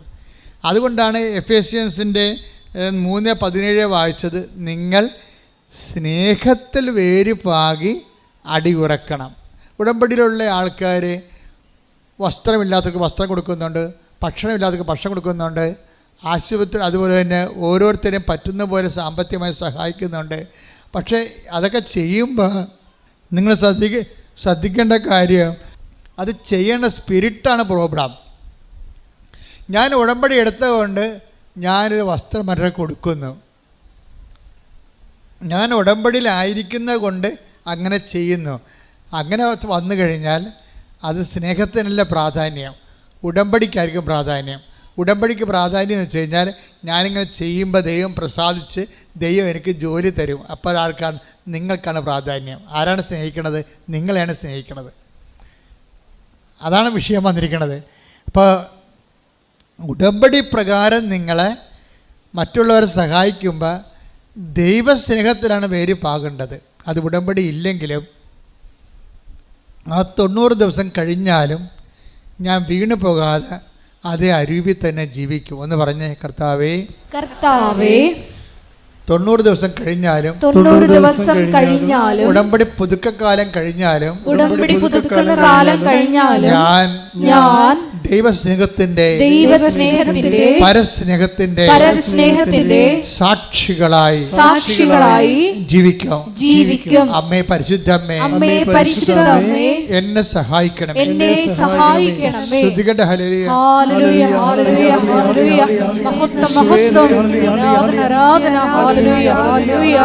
സ്നേഹത്താൽ നിറഞ്ഞ് കാരുണ്യ പ്രവർത്തികൾ ചെയ്യുവാൻ ഈ ആരാധനയിലൂടെ ഞങ്ങളെ അഭിഷേകം ചെയ്യണമേ. ഉടമ്പടി പ്രാർത്ഥനയിൽ ഉടനടി പരിഹാരമേകും. ഉടമ്പടി പ്രാർത്ഥനയിൽ ഉടനടി പരിഹാരമേകും. അവൻ പറയുന്നത് ചെയ്തിടും. ജീവിതം ധന്യമായി തീരും. അവൻ പറയുന്നത് ചെയ്തിടും. ജീവിതം ധന്യമായി തീരും. ഈ വീഴ്ച സംഭവിക്കണ എപ്പോഴാണെന്നാണ് പറഞ്ഞത്. അതായത് 8:13 വായിച്ച് 8:13. പാറയിൽ വീണത് വചനം കേൾക്കുമ്പോൾ സന്തോഷത്തോടെ അത് സ്വീകരിക്കുന്നവരാണ്. എങ്കിലും അവർക്ക് വേരുകളില്ല. അവർ കുറെ നാളത്തേക്ക് വിശ്വസിക്കുന്നു. എന്നാൽ പ്രലോഭനങ്ങളുടെ സമയത്ത് എന്ന് പറഞ്ഞ് എന്നാൽ പ്രലോഭനങ്ങളുടെ സമയത്ത് അവർ വീണു പോകുന്നു. അപ്പൊ ഇവിടുത്തെ വില്ലൻ ആരാണ്? പ്രലോഭനമാണ്. പ്രലോഭനം എന്ന് പറഞ്ഞാൽ എന്താണ്? ഒരു പ്രലോഭനം. ഇപ്പോൾ നിങ്ങൾ ഉടമ്പടി എടുത്തു, നിങ്ങൾക്ക് ജോലിക്ക് വേണ്ടിയാണ് ഉടമ്പടി എടുത്തിരിക്കുന്നത്. അപ്പോൾ ജോലിക്ക് വേണ്ടി ഉടമ്പടി എടുത്തിരിക്കുമ്പോൾ പ്രലോഭനം വരാൻ പോണത് എങ്ങനെയാണ്? അതിൻ്റെ പ്രലോഭനം അതിൽ തന്നെയാണ് ആ പ്രലോഭനം വരണത്. വെച്ചാൽ ഉടമ്പടി എടുക്കാത്ത ഒരാൾക്ക് നിങ്ങൾ വിചാരിച്ച ജോലി കിട്ടും. അപ്പോൾ അത് പ്രലോഭനമാണ്. അത് മനസ്സിലാക്കണമെങ്കിൽ കുറച്ച് പാടാണ്. നിങ്ങൾ കല്യാണം കെട്ടാൻ വേണ്ടിയാണ് ഉടമ്പടി എടുത്തിരിക്കുന്നത്. ഒരുടമ്പടി ഇല്ലാത്ത ആൾക്കാർ നാളെ കല്യാണം കഴിച്ച് പോയി നിങ്ങളുടെ മുമ്പിൽ കൂടി ചെണ്ടി പിടിച്ചുകൊണ്ട് പോയി കാറേ വന്ന് ഇറങ്ങുമ്പോൾ ദൈവം നിങ്ങൾ അണ്ടി കളഞ്ഞ അണ്ണാനെപ്പോലെ ഇരിക്കും. 2 തിരി പോയില്ല എന്ന് പറയും കർത്താവ് കത്തിച്ചത്. ഒരു തിരിയും കത്തിക്കാത്ത ആൾക്കാർ ചെണ്ടി പിടിച്ച് നടക്കണം. ഇതിനാണ് പ്രലോഭനം. അപ്പോൾ അവർ നമ്മളുണ്ടാക്കുന്ന പ്രലോഭനം അറിയണമെങ്കിൽ ശരിക്കും പരിശുദ്ധാത്മാവിന് വേണം. കാര്യം ആൾക്കാരുടെ എല്ലാം വീഴ്ചയുടെ ഒരു കാര്യം, വീഴ്ചയുടെ 90% നമ്മുടെ വീഴ്ചകളുടെ സർവേ നടത്തിക്കൊണ്ടാണ് പരിശുദ്ധാത്മാവ് ഈ സംഭവം തീരുമാനം ഉണ്ടാക്കിയിരിക്കുന്നത്. വെളിപാടിൻ്റെ വചനമെന്ന് പറയുന്നത് പരിശുദ്ധാത്മാവല്ലേ ചെയ്യണത്. പരിശുദ്ധാത്മാവ് എന്ന് പറയുമ്പോൾ സുപ്രീം കോടതി ഫുൾ ബെഞ്ചിലുള്ള തീരുമാനമാണ്. പരിശുദ്ധാത്മാവ് സർവേ നടത്തിയപ്പോൾ കണ്ടുപിടിച്ചത് എന്താണ്? ആൾക്കാർ വീണു പോകാൻ കാരണം എന്താണ്? പ്രലോഭനമാണ്. അതാ സംഭവം. പ്രാർത്ഥിച്ച നമ്മുടെ അണ്ടികളഞ്ഞ അണ്ണാനെപ്പോലെയും പ്രാർത്ഥിക്കാത്തവൻ രക്ഷപ്പെട്ടു പോവുകയും ചെയ്യും. ഇതിനേക്കാൾ വലിയ പ്രലോഭനം എന്തുണ്ട്? ഇത് ദൈവം തന്നെ കരുതിക്കൂട്ടി ചിലപ്പോൾ നിങ്ങൾക്കൊരു പ്രലോഭനം തന്നെന്ന് വരും. പ്രലോഭിപ്പിക്കണ ദൈവത്തിൻ്റെ പരിപാടി അല്ലെന്ന് പറയാനും വളർച്ചയുടെ ഭാഗമായിട്ട് ഇത് അഭിനിവാര്യമായൊരു ഘടകമാണ്. വളർച്ചയുടെ യേശുക്രിസ്തുവിനെ പോലും പ്രലോഭനങ്ങളിൽ നിന്ന് ഒഴിവാക്കാൻ ദൈവത്തിന് പറ്റിയില്ല. അതാണ് പ്രശ്നം. ഈ മനുഷ്യത്വം ദൈവികതയിലേക്ക് ഒരു ട്രാൻസിഷൻ സംഭവിക്കുമ്പോൾ അതിൻ്റെ അകത്ത് അനിവാര്യ ഘടകമാണ് temptation. Temptation is the inevitable section ആണ്. അതെന്തിൻ്റെയാണ്? ഈ വളർച്ചയുടെ ഒരു ഘടകമാണത്. ട്രാൻസിഷൻ, ഒരു പരിവർത്തനം. മനുഷ്യ സ്വഭാവത്തിൽ നിന്ന് നമ്മൾ ദൈവസ്വഭാവത്തിലേക്ക് ഈ ഉടമ്പടി നമ്മൾ മാറ്റുമ്പോൾ അതിൻ്റെ അകത്തൊരു ഘടകമാണ് പ്രലോഭനം. ക്രിസ്തുവിനെപ്പോലും അതിൽ നിന്ന് മാറ്റാൻ പറ്റത്തില്ല. അതുകൊണ്ടാണ് മരുഭൂമിയിൽ പരീക്ഷയൊക്കെ വെച്ചിരിക്കുന്നത്. ആ മരുഭൂമിയിൽ ഒരു മനുഷ്യന് ഉണ്ടാകാവുന്ന പ്രലോഭനങ്ങളുടെ സെക്ഷൻസ് തിരിച്ചവിടെ പ്രലോഭനങ്ങൾ പറയുന്നുണ്ട്. ശരിക്കും പറഞ്ഞാൽ ആ പിശാചിനെ ക്രിസ്തു ഇപ്പോൾ പ്രലോഭനം എന്തുകൊണ്ട് ദൈവത്തിൽ നിന്ന് വരുന്നതെന്ന് ഞാൻ പറഞ്ഞതിൻ്റെ കാരണം വെച്ച് കഴിഞ്ഞാൽ, ദൈവത്തിൽ ഇപ്പോൾ പിശാച് ആണ് യേശുവിനെ പ്രലോഭിപ്പിച്ചതെന്ന് നമ്മൾ പറയുന്നുണ്ടെങ്കിലും അത് ശരിക്കും പറഞ്ഞാൽ ദൈവത്തിൽ നിന്നുള്ള ഒരു പ്രലോഭനമാണെന്ന് ഞാൻ പറയും. അതിന് പറയാൻ കാരണം പരിശുദ്ധാത്മാവിൻ്റെ പഴയ അക്കൗണ്ടുകളാണ്. പരിശുദ്ധാത്മാവ് തന്നെയല്ല ഈ പഴയ നിയമം പുതിയ നിയമം എഴുതിയിരിക്കണത്. ഈ പഴയ നിയമത്തിലെ പരിശുദ്ധാത്മാവിൻ്റെ പഴയ അക്കൗണ്ടിൽ ജോബിൻ്റെ അടുത്തേക്ക് പിശാചാണ് വരണത്, ഇല്ലേ? ജോബിൻ്റെ അടുത്ത് പിശാച് വരുമ്പോൾ ദൈവം പിശാചിനോട് ചോദിക്കേണ്ട ഒരു ചോദ്യമുണ്ട്. എന്താണ്? നീ എൻ്റെ ദാസനായ ജോബിനെ കണ്ടോ?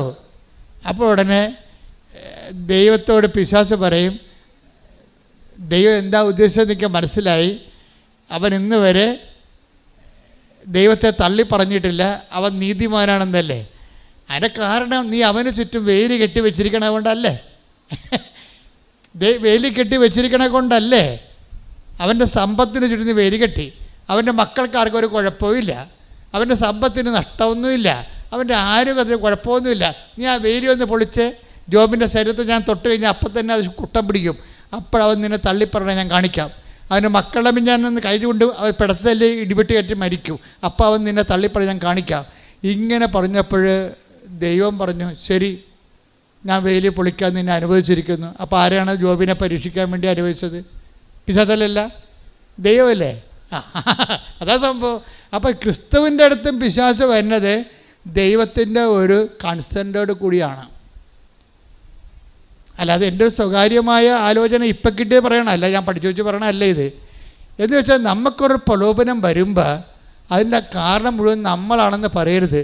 ദൈവം തന്നെ നമ്മൾക്ക് അപ്ഗ്രേഡ് ട്രാൻസിഷനിൽ ടെംപ്റ്റേഷൻ തരും, നമുക്കൊന്ന് അപ്ഗ്രേഡ് ചെയ്യാൻ വേണ്ടി. നമ്മൾ ഈ വളർച്ചയാണല്ലോ അത് മുമ്പേ. കാര്യം ആധ്യാത്മിക ജീവിതം വളർച്ചയാണ്. ദൈവ പൈതലാണ് നമ്മളെങ്കിൽ പൈതൽ എപ്പോഴും വളർന്നുകൊണ്ടേയിരിക്കും. ദൈവപൈതലാണ് നമ്മൾ. അപ്പോൾ ദൈവപൈതലിൻ്റെ ഒരു പ്രത്യേകത എന്താ? ബയോളജിക്കൽ ഗ്രോത്ത് ഉണ്ടാകും, അതുപോലെ സ്പിരിച്വൽ ഗ്രോത്ത് ഉണ്ടാകും, വളർച്ച ഉണ്ടാകും. വളർച്ച ഉണ്ടാകണം മുഴുവനും ഈ ട്രാൻസിഷനിൽ ടെംപ്റ്റേഷൻ വന്നുകൊണ്ടിരിക്കും. അത് ചിലപ്പോൾ സ്വാഭാവികമായിട്ടുണ്ടാകും, ചിലപ്പോൾ ദൈവം കരുതിക്കൂട്ടി നമുക്ക് തരും. അപ്പോൾ കരുതിക്കൂട്ടി തരുമ്പോൾ നമ്മൾ ശ്രദ്ധിക്കണമെങ്കിൽ പരിശുദ്ധാത്മാവ് നമുക്ക് മസ്റ്റാണ്. പരിശുദ്ധാത്മാവാണ് ഇത് വിവേചിക്കുന്നത്. പരിശുദ്ധാത്മാവ് വിവേചിച്ച് പറയും. ഇപ്പം തന്നെ ഞാൻ എപ്പോഴും ഓർക്കുവേ, അതായത് ഈ രണ്ട് യാക്കോബിനെയും യോഹന്നാനെയും സമറിയായിലൂടെ പറഞ്ഞു വിട്ടത് ആരാണ്? ക്രിസ്തുവല്ലേ പറഞ്ഞു വിട്ടത്. ജെറുസലേമിലേക്ക് പോകണം, വഴിയൊരുക്കണം, വീടൊരുക്കണം, രാത്രി താമസിക്കണം എന്നൊക്കെ പറഞ്ഞുകൊണ്ട് അവരെ പറഞ്ഞു വിട്ടത് ആരാണ്? ക്രിസ്തു, ഈശോ തന്നെ പറഞ്ഞു വിട്ടത്. അവർ കൊടുവാളും വടിവാളുമായിട്ട് ഇവന്മാരുടെ പെടലി വെട്ടാൻ വേണ്ടി ഇരിക്കണം എന്നറിയാവുന്നത് ആർക്കാണ്? ക്രിസ്തുവിനാണ്. അപ്പോൾ അതിൻ്റെ അർത്ഥം വടിവാളിൻ്റെ താഴേക്ക് ഇവരെ പറഞ്ഞു വിട്ടതല്ലേ ശരിക്കും പറഞ്ഞാൽ. എന്തുകൊണ്ടാണ് പറഞ്ഞു വിട്ടതിൻ്റെ കാര്യം? ഇവന്മാരിപ്പോഴും ശിഷ്യന്മാരായിട്ടില്ല. അതാണ് പ്രശ്നം. ശിഷ്യന്മാരാണെന്ന് പറഞ്ഞിങ്ങനെ അഭ്യാസം കാണിച്ച് വിഷം കെട്ടി നടക്കണതല്ലാതെ they are not actual disciples. അവർക്ക് ഇപ്പോഴും വൈരാഗ്യമുണ്ട്, വിദ്വേഷമുണ്ട്. എത്രയോ പ്രാവശ്യം ഈശോ പറഞ്ഞാണ്. ഇതിനെ കുറച്ച് കഴിയുമ്പോൾ ഈശോ പറയും, എന്നെ അനുഗമിക്കാൻ ആഗ്രഹിക്കുന്നവൻ വടിവാളും കൊണ്ടല്ല നടക്കേണ്ടത്, മറിച്ച് കുരിശ് എടുക്കണമെന്ന് പറയും. ഇത് പറയണതിന് മുമ്പാണ് ഈശോ ആദ്യം ഈ വടിവാള് ഉപയോഗിക്കേണ്ട സാഹചര്യം വരണ സാഹചര്യം സിറ്റുവേഷൻസ് ക്രിയേറ്റ് ചെയ്യും. അങ്ങനെയാണ് സമറിയായിലോട്ട് ചെല്ലുമ്പോൾ സമറിയ ഇവരോട് ചോദിക്കും, നിങ്ങൾ എവിടെ പോണ്? അപ്പോൾ പറയും, ഞങ്ങൾ ക്രിസ്തുവിൻ്റെ ആൾക്കാരാണ്. എന്ന് വെച്ചാൽ അതൊരു ഭീഷണിയാണ് അവർ പറയണത്. കാനായിൽ വെള്ളം വീഞ്ഞാക്കിയ, കടലിന് മീതെ നടന്ന് അപ്പം വർദ്ധിപ്പിച്ച, ഇന്ന് ലോകത്ത് കേട്ടുകേൾവിയുള്ള ഏറ്റവും വലിയ ദൈവപുത്രനായ ക്രിസ്തുവിൻ്റെ ആൾക്കാരാണ് ഞങ്ങൾ. അപ്പോൾ സമരക്കാർ അന്ന് ഇവിടെ വില പോകത്തില്ല, ഇതിൻ്റെ പാട് തിരക്കാൻ പറയും. ഇവിടെ കൂടി പോകണമെന്നുണ്ടെങ്കിൽ മൗണ്ട് ഗെറിസിമിൽ ആരാധിക്കണം, അല്ല ജെറുസലേമിൽ ആരാധനയ്ക്ക് ഞങ്ങൾ അംഗീകരിക്കത്തില്ല. ഞങ്ങളുടെ അംഗീകാരമുള്ള ആരാധന ഗെറിസിം മലയിലാണ് ഉള്ളത്. ഗെറിസിം മലയിൽ ആരാധിക്കാൻ പറ്റുമെങ്കിൽ മാത്രമേ അത് പറ്റത്തില്ല എന്ന് പറയുന്നത് ഇവർ അത് വിഗ്രഹ ആരാധന എന്ന് പറഞ്ഞിട്ട് ഇവർ പറയും. അപ്പോൾ പറയും, അങ്ങനെ പോകണമെങ്കിൽ കൈകാര്യം പറ്റുമെന്ന് അവർ പറയും. അപ്പോഴിവർക്ക് പറഞ്ഞിട്ട് പറയും, സ്വർഗത്തിൽ നിന്ന് അഗ്നി ഇറങ്ങി തീയും ഗന്ധകം ഇറങ്ങി ഇവർ നശിപ്പിക്കണമെന്ന് പറയും. ഈശോക്ക് മനസ്സിലാകും, ഈ ആൾക്കാരെ നശിപ്പിക്കാനുള്ള അരൂപി ഇപ്പോഴും ഇവരുടെ കയ്യിൽ ഉണ്ട്, ഇല്ലേ? അതുകൊണ്ട് ഈ നശിപ്പിക്കാനുള്ള അരൂപി, ആൾക്കാരുടെ വെറുപ്പ് ഇപ്പോഴും നിങ്ങളുടെ കയ്യിൽ ഉണ്ടെങ്കിൽ ഉടമ്പടി വർക്കൗട്ട് ചെയ്യത്തില്ല. പറഞ്ഞ മനസ്സിലായോ? ഉടമ്പടി ദൈവം ബയലാറ്ററൽ എഗ്രിമെൻ്റ് അല്ലേ? ഉടമ്പടി ദൈവം വിശുദ്ധനായ നീ എൻ്റെ മുമ്പാകെ നടക്കണമെന്നല്ലേ ഉടമ്പടി. എബ്രാഹത്തോട് എന്താ പറഞ്ഞത്? 17:1 നീ എൻ്റെ ഉൽപ്പത്തി പുസ്തകം, നീ എൻ്റെ മുമ്പാകെ നടക്കണം. എന്താണ്? വിശുദ്ധനായിരിക്കുക. അപ്പോൾ ഉടമ്പടി വിശുദ്ധിയുള്ള വ്യക്തിക്ക് മാത്രമേ ഉടമ്പടി ചെയ്യാൻ പറ്റത്തുള്ളൂ. ദൈവം വിശുദ്ധനായത് കൊണ്ടാണ്. ഇവരുടെ ഉള്ളിൽ വൈരാഗ്യം, വിദ്വേഷവും, ചതിയും, അഹങ്കാരവും, മുൻകോപവും ഉള്ളത് കൊണ്ട് അത് ഇവരെ കൊണ്ട് തന്നെ പുറത്തെടുപ്പിക്കാൻ വേണ്ടി കരുതിക്കുട്ടി ഇവർക്കൊരു പ്രലോഭനം കൊടുക്കുകയാണ്. എന്താ കൊടുക്കണത്? ആ സമറിയായിലൂടെ വിടുകയാണ്. ഈശോക്കറിയാം അവിടെ വടിവാളുമായിട്ട് ആൾക്കാർ നിൽക്കുന്നുണ്ടെന്ന്. ആ വടിവാളിൻ്റെ നേരെ ഇവരെ വിടുകയാണ്. അപ്പോൾ അവർ വെട്ടുമെന്ന് പറയുമ്പോൾ പറയും, ഇവർ തിരിച്ചു വരും. കർത്താവേ, സ്വർഗത്തിൽ നിന്ന് അഗ്നി ഇറങ്ങി ഏലിയായെപ്പോലെ, ഏലിയാണല്ലോ അഗ്നി ഇറക്കിയ ആളെ, അപ്പോൾ ആ ഏലിയായെപ്പോലെ ഇവരെ നശിപ്പിക്കാൻ ഞങ്ങൾ കൽപ്പിക്കട്ടെ, അതിന് അധികാരം തരാൻ പറയും. എന്നുവെച്ചാൽ അവരെ കൊല്ലാനുള്ള അധികാരം ചോദിക്കുകയാണ്. അപ്പോൾ ഈശോ ചോദിക്കുന്നത് എന്താണ്? എന്ത് അരൂപിയാണ് നിങ്ങൾക്കുള്ളതെന്ന് നിങ്ങൾക്ക് അറിയത്തില്ല. എന്ത് അരൂപിയാണുള്ളത്? കൊല്ലണ അരൂപി എന്താണ്? നശിപ്പിക്കണ അരൂപി എന്താ? കൊല്ലാനും നശിപ്പിക്കാനുമാണ് കള്ളം വരുന്നതെന്ന് ഈശോ പറഞ്ഞില്ലേ? ആ അരൂപിയാണ് കക്ഷികൾക്കുള്ളത്. അത് കർത്താവിനറിയാം. ഇവർ ഉടമ്പടി ജീവിക്കണേ, പല കൈയിരിപ്പ് മോശമാണ്. യോഹന്നാൻ 10:10 എന്താ പറയണേ? 10:10 അരൂപി എന്താണ്? കൊല്ലാനും നശിപ്പിക്കാനുമാണ് കള്ളം വരുന്നത്. അപ്പോൾ അഗ്നി ഇറങ്ങി നശിപ്പിക്കട്ടെ എന്ന് ചോദിക്കുമ്പോൾ ഇവിടെ ഉള്ളിലുള്ള ആളുടെ അരൂപി എന്താണ്? സാത്താന്യമായ അരൂപിയാണ് ഇവർക്കുള്ളത്. ഇവരെയും വെച്ചുകൊണ്ട് ഇനി മുന്നോട്ട് പോകാൻ പറ്റത്തില്ലെന്നാണ് ഈശോ പച്ച മലയാളത്തിൽ പറഞ്ഞത്. ഇനി ഈ യാക്കോബിനെയും യോഹന്നാനെയും കൂടി കൊണ്ടുപോകാൻ പറ്റത്തില്ല. എന്താണ്? ഈ കക്ഷികൾക്ക് എൻ്റെ കൂടെ നടക്കാൻ പറ്റത്തില്ല. എന്നിട്ട് കുറച്ച് കഴിയുമ്പോൾ ഈശോ പറയും, എന്നെ അനുഗമിക്കാനാണ് ആഗ്രഹിക്കുന്നതെങ്കിൽ എന്ത് ചെയ്യണം? സ്വയം. ഇപ്പം നിങ്ങൾക്കിട്ട് കൊണ്ടപ്പോഴല്ലേ നിങ്ങൾ അവരെ തന്തക്ക് വിളിച്ചത്? അതല്ലേ സ്വയം എന്ന് പറയണത്. എന്നെ അനുഗമിക്കാൻ ആഗ്രഹിക്കണമെന്നുണ്ടെങ്കിൽ സ്വയം പരിത്യജിക്കണം. അവിടെയാണ് ക്ഷമ വരണത്. ക്ഷമ. പിന്നെന്താണ്? ദയ, നന്മ, വിശ്വസ്തത. വിശ്വസ്തത ഉടമ്പടിയുടെ മെയിൻ സംഭവമാണ് വിശ്വസ്തത. എന്തെല്ലാം പുലിവാലുണ്ടായാലും നമ്മുടെ പ്രാർത്ഥന കേട്ടില്ലെങ്കിലും പ്രാർത്ഥിക്കാത്ത ഉടമ്പടി എടുക്കാത്ത ആൾക്കാർ ഭൗതികമായ നേട്ടം കൊയ്യണ കണ്ടാലും നമ്മൾ ദൈവത്തോട് വിശ്വസ്തത പാലിക്കും.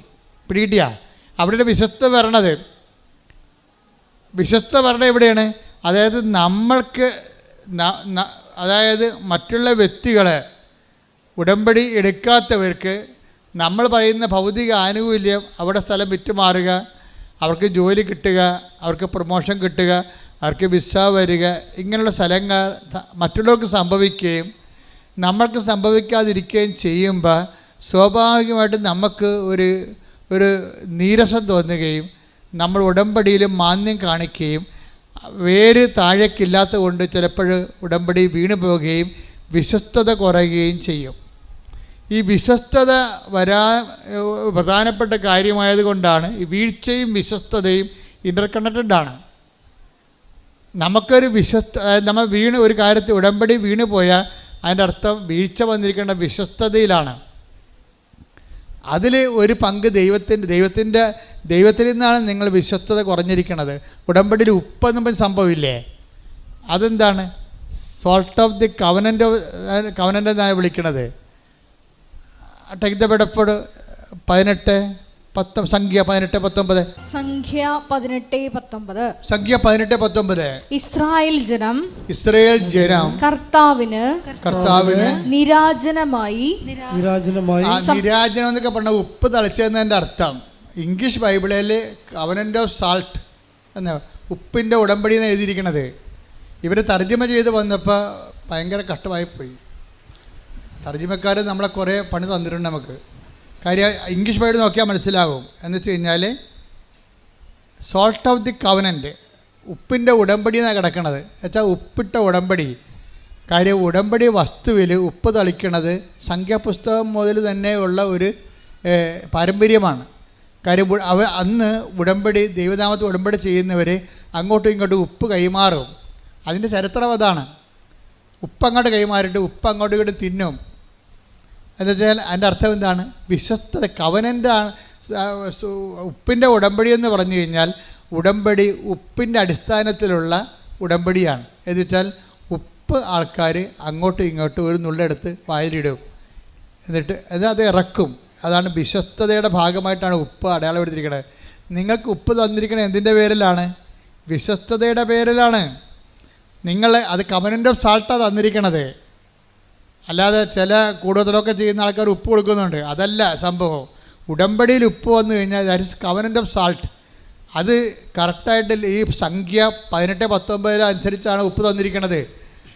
അത് പല പ്രാവശ്യം വെഞ്ചരിക്കും, ഒരു പ്രാവശ്യമല്ല. ഒരു മുറിയിൽ ഇത് വെച്ചിട്ട് എല്ലാ ദിവസവും പോയി അത് വെഞ്ചരിക്കും. അപ്പോൾ ചില പദാർത്ഥങ്ങൾക്കൊക്കെ 100 വെഞ്ചരിപ്പൊക്കെ കിട്ടുന്നുണ്ട്.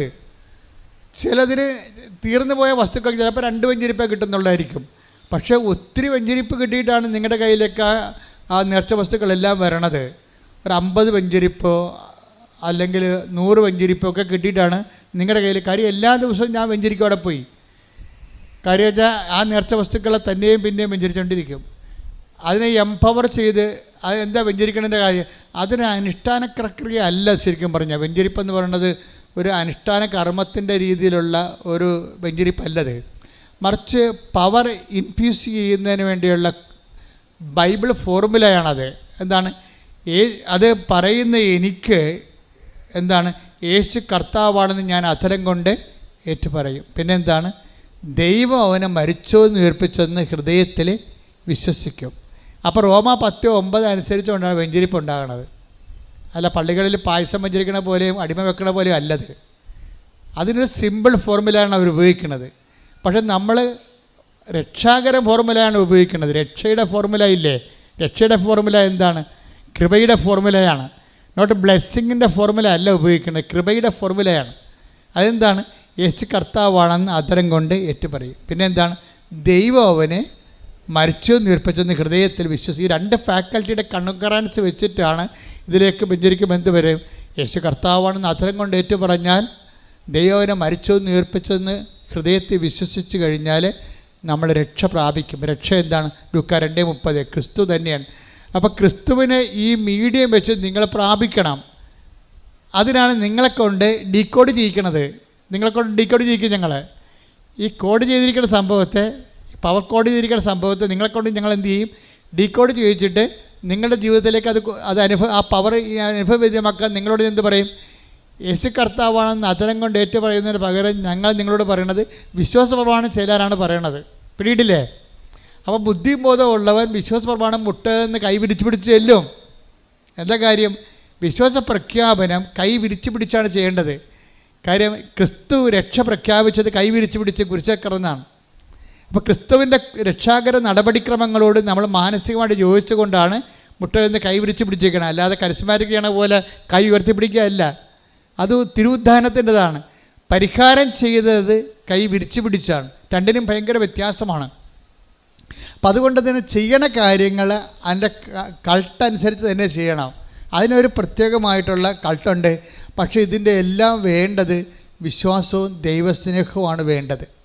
ഇതെല്ലാം ചെയ്യുമ്പോൾ ഇപ്പം നിങ്ങളുടെ ഉപ്പ് നിങ്ങൾ എടുക്കുമ്പോൾ എന്നെ ഓർക്കണം, ഞാൻ വിശ്വസ്തത പാലിച്ചിട്ടുണ്ട്. അല്ലാതെ കൃപാസനം കിട്ടിയതാണ് എന്ന് പറഞ്ഞുകൊണ്ട് ഉപ്പ് കൊണ്ടുപോയി വല്ലവൻ്റെ വീട്ടിൽ കൊടുക്കും. പല്ല് തേക്കാത്തവൻ്റെ വീട്ടിൽ കൂടെ ഉപ്പ് കൊടുക്കും. അവൻ ജനിച്ചിട്ട് പള്ളിക്കാർ കാണത്തില്ല. നിങ്ങൾക്ക് ബന്ധുക്കളായ സാഹചര്യം. പക്ഷേ ഞാൻ എപ്പോഴും പറയും, ഉടമ്പടിയിലുള്ള ആളാണ് അത് ആക്ടിവേറ്റ് ചെയ്യേണ്ടത്. വായി നോക്കിക്കണം വല്ല എന്തെങ്കിലും വിചാരിക്കണമെ കൊണ്ട് ചെയ്യാൻ പറ്റത്തില്ലത്. ചിലപ്പോൾ നിങ്ങളുടെ ആൾക്കാരായിരിക്കും. പക്ഷേ കാരണം ദൈവത്തിൻ്റെ ആൾക്കാരാകണ്ടേ? നിങ്ങളുടെ ആൾക്കാരായിരിക്കണം കൊണ്ട് വല്ല കാര്യമുണ്ടോ? ദൈവത്തിൻ്റെ ആൾക്കാരായിരിക്കണം. അതുകൊണ്ടാണ് രോഗികൾക്കാണ് നിങ്ങളുടെ ഉടമ്പടി തൈലം നിങ്ങൾ നിന്ന് തേച്ച് കൊടുക്കണമെന്ന് പറഞ്ഞതിൻ്റെ കാര്യം. കാര്യം നിങ്ങളല്ലേ ഉടമ്പടിയിലുള്ളത്. പക്ഷേ ഉടമ്പടി നിങ്ങൾ തേച്ചാലും ചില സമയത്ത് ഏക്കത്തില്ല. അതിൻ്റെ കാരണം വെച്ച് കഴിഞ്ഞാൽ നിങ്ങൾ ഉടമ്പടി അല്ലാത്തത് കൊണ്ടാണ്. നിങ്ങൾ ഓർത്തിരിക്കണം, ഉടമ്പടി കൊണ്ടുവന്ന് ഏതാണ്ട് സംഭവം എഴുതി കെട്ടിത്താത്തണ ഉടമ്പടി എന്ന് പറഞ്ഞുള്ള ചില വിഡ്ഢിവേഷക്കാരില്ലേ, അവർ ചെയ്താൽ ഇത് വർക്കൗട്ട് ചെയ്യത്തില്ല. ഇത് വർക്കൗട്ട് ചെയ്യണമെങ്കിൽ ഇതെന്താണ്, നമ്മൾ ഉടമ്പടിയിൽ ഒരു ഉപ്പ് തളിക്കണത്, അല്ലെങ്കിൽ ഒരു ഉടമ്പടി കാശ്രൂപം കൈമാറുന്നതോ, അല്ലെങ്കിൽ ഒരു ഉടമ്പടി തൈലം കൊണ്ട് കുരിശ് വരയ്ക്കണതോ. ഇപ്പോൾ കഴിഞ്ഞ ദിവസങ്ങളിൽ ഒരു സാക്ഷ്യം ഉണ്ടായി. സാക്ഷി ആരാ പറഞ്ഞു? ഒന്ന് ശ്രദ്ധിച്ച മക്കളെ. യേശുവേ സ്തോത്രം. ഹല്ലേലൂയ ഹല്ലേലൂയ ഹല്ലേലൂയ. യേശുവേ സാക്ഷ്യങ്ങളിലൂടെ ഞങ്ങളോട് സംസാരിക്കാൻ നന്ദി പറയുന്നു. ഹല്ലേലൂയ. Praise the Lord. Mundampeli Saint Louis പള്ളി ഇടവകയെന്ന് ഒരു റോസി ഒരു സാക്ഷ്യം പറഞ്ഞു. റോസിയുടെ സാക്ഷ്യം എന്ന് വെച്ച് കഴിഞ്ഞാൽ, റോസി പറഞ്ഞ സാക്ഷ്യം ഇതാണ്. റോസി അവരുടെ 3 മക്കളുണ്ട്. 2 പേർക്ക് 2 കല്യാണം കഴിച്ചു. ഒരാളെ കൂടി പഠിപ്പിക്കണം, കെട്ടിക്കണം, നല്ല ബാധ്യതയുണ്ട്. അതുകൊണ്ട് അവൾക്ക് പഠിപ്പുണ്ടെങ്കിലും കിട്ടണ ജോലിക്ക് അവൾ പോയി. കുവൈറ്റിൽ പോയി ഒരു കൊച്ചിനെ നോക്കാൻ വേണ്ടി ജോലി കിട്ടി, അങ്ങനെ പോയി. പക്ഷേ കൊച്ചിനല്ല, കുവൈറ്റ് വീട്ടുകാർ നല്ലതാണ്. ആ കുഞ്ഞും അവളെ ചെന്നതിന് ശേഷം പ്രസവിച്ച ഒരു മാലാഹ കുഞ്ഞാണ്. പക്ഷെ ഒരു കാര്യമുണ്ട്, ഇവൾക്ക് കൊച്ചു നോക്കാൻ പറ്റത്തില്ല അവിടെ ചെല്ലുമ്പോൾ. കാര്യം ഇവിടെ കുഴപ്പമില്ല, അവിടെ വേറെ വേലക്കാരുണ്ട് ഓൾറെഡി. അവർ ഇവളെ കൊണ്ടൊന്നും ചെയ്യിക്കത്തില്ല. ഇവളെ എങ്ങനെയെങ്കിലും അവിടുന്ന് വിരട്ടി ഓടിക്കാനാണ് നോക്കണത്. എന്താ കാര്യം വെച്ച് കഴിഞ്ഞാൽ, വിരട്ടി ഓടിക്കുക വെച്ച് കഴിഞ്ഞാൽ അവർ ചെയ്യണത് ഇതാണ്. ഒന്ന്, ഇവളൊക്കെ കൊച്ചിനെ വെച്ചിട്ട് ഭക്ഷണം കഴിക്കാൻ പോകാനോ ബാത്റൂമിൽ പോകാനും പോലും പറ്റത്തില്ല. കാര്യം കൊച്ചിനെ അവർ വല്ല ഉപദ്രവിക്കും. ഇവളെ കൊച്ച് പുറത്ത് ചാടിച്ചിട്ട് ഈ കൊച്ചിനെ നോക്കാനുള്ള പരിപാടി അവർക്ക് അടിച്ചു മാറ്റണം. അതാണ് ഒരു കാര്യം. തന്നെയല്ല, ഇവളവിടെ ചെന്നിട്ട് അവർക്ക് അവരുടെ കർമ്മങ്ങളൊന്നും ചെയ്യാൻ പറ്റുന്നില്ല. ബ്ലാക്ക് മാസുകാരാണ്. കർത്താവിനെ അപമാനിക്കുന്ന കുറേ പിശാചിൻ്റെ കുർബാന നടത്തുന്ന ആൾക്കാരില്ലേ, അതായത് നരകത്തിന് അവകാശമാക്കാൻ വേണ്ടി വിധിക്കപ്പെട്ടിരിക്കുന്ന സംഭവങ്ങൾ. ഇവരാണ് അവിടെ ആ കുവൈറ്റ് വീടിനെ കൈകാര്യം ചെയ്യണത്. ഇവൾ പ്രാർത്ഥനയും പ്രത്യക്ഷങ്ങളും പറഞ്ഞ് ചിലപ്പോഴൊക്കെ പിശാചിന് വെകിളി പിടിച്ച് പിശാച് പറഞ്ഞ് അവളെ കൊല്ലണം, അവളെ പുറത്താക്കാതെ ഒന്നും ഇനി ഇവിടെ നടക്കത്തില്ലെന്ന് പറഞ്ഞു. അപ്പോൾ അവൾ രാത്രി, ആ ബ്ലാക്ക് മാസുകാർ രാത്രി 12 മണിക്ക് അവിടെ ഇരുന്നുകൊണ്ട് അവരുടെ ചില കർമ്മങ്ങളൊക്കെ ചെയ്യും. പക്ഷെ ചെയ്യുമ്പോൾ അതൊന്നും ഒക്കത്തില്ല. കാര്യം ഇവളിനകത്ത് ഇവിടെ നിന്ന് പ്രത്യക്ഷ പ്രാർത്ഥന ചെല്ലണമാണ്. ഇവിടെ കൈ വെഞ്ചരിച്ച ഉപ്പുണ്ട്, വെഞ്ചരിച്ച കാശുരൂപമുണ്ട്. അതുകൊണ്ട് ചെകുത്താൻ്റെ പണിയൊന്നും അവിടെ നടക്കണില്ല. അവർക്ക് കാര്യം മനസ്സിലായെന്ന് വെച്ചാൽ ഇവളാണ് ഇതിൻ്റെ അകത്ത് വന്നിരിക്കുന്നത്. അതുകൊണ്ടാണ് നമ്മുടെ ചെയ്ത്തൊന്നും ഏക്കാത്തതെന്ന് പറഞ്ഞുകൊണ്ട് പിന്നെ ഇവളെന്ത് ചെയ്യുന്നത് വെച്ചാൽ ഇവള് കിടക്കണ സ്ഥലത്ത് കൊണ്ടുപോയി നായ്ക്കറിന പൊടി ആക്കി ഇടും, ചൊറിഞ്ഞിട്ടേ ഓടാൻ വേണ്ടി. എന്തെല്ലാം പരിപാടി കാണിക്കണമെന്നറിയോ?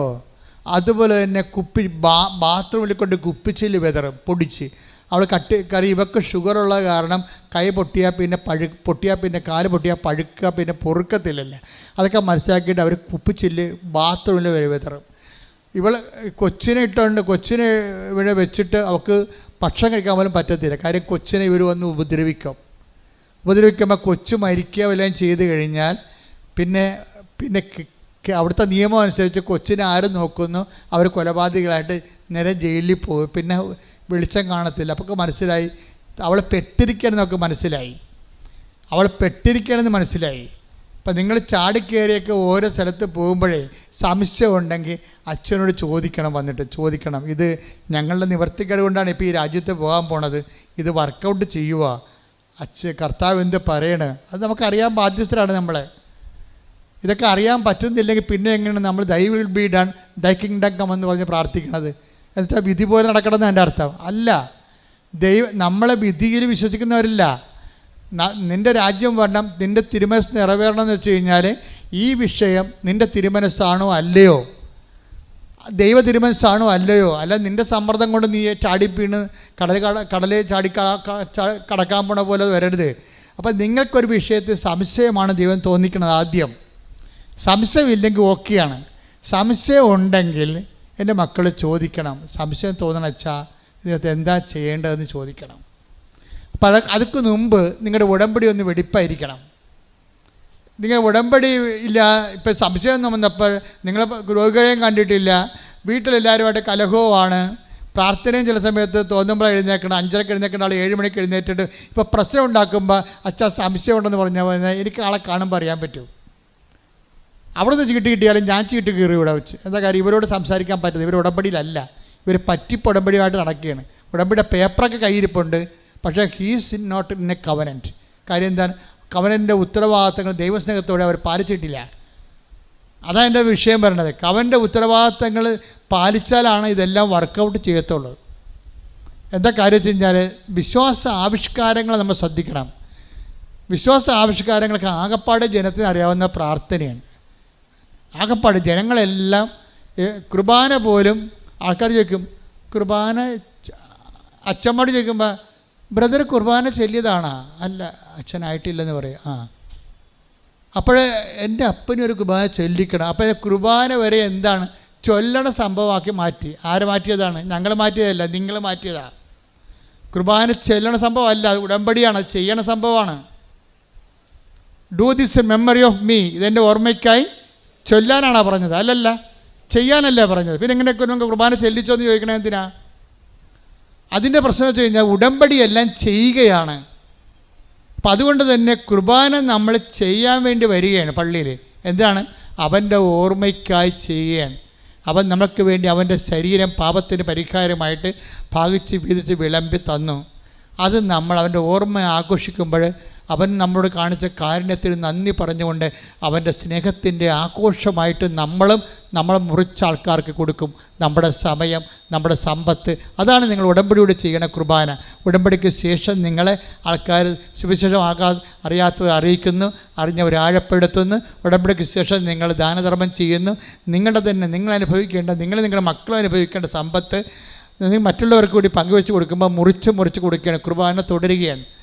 മാസ് ഒരിക്കലും എൻഡ് ചെയ്യുന്നില്ല. കൾട്ടിക്ക് അതായത് ലിറ്ററേച്ചറിക്കൽ മാസാണ് എൻഡ് ചെയ്യണത്.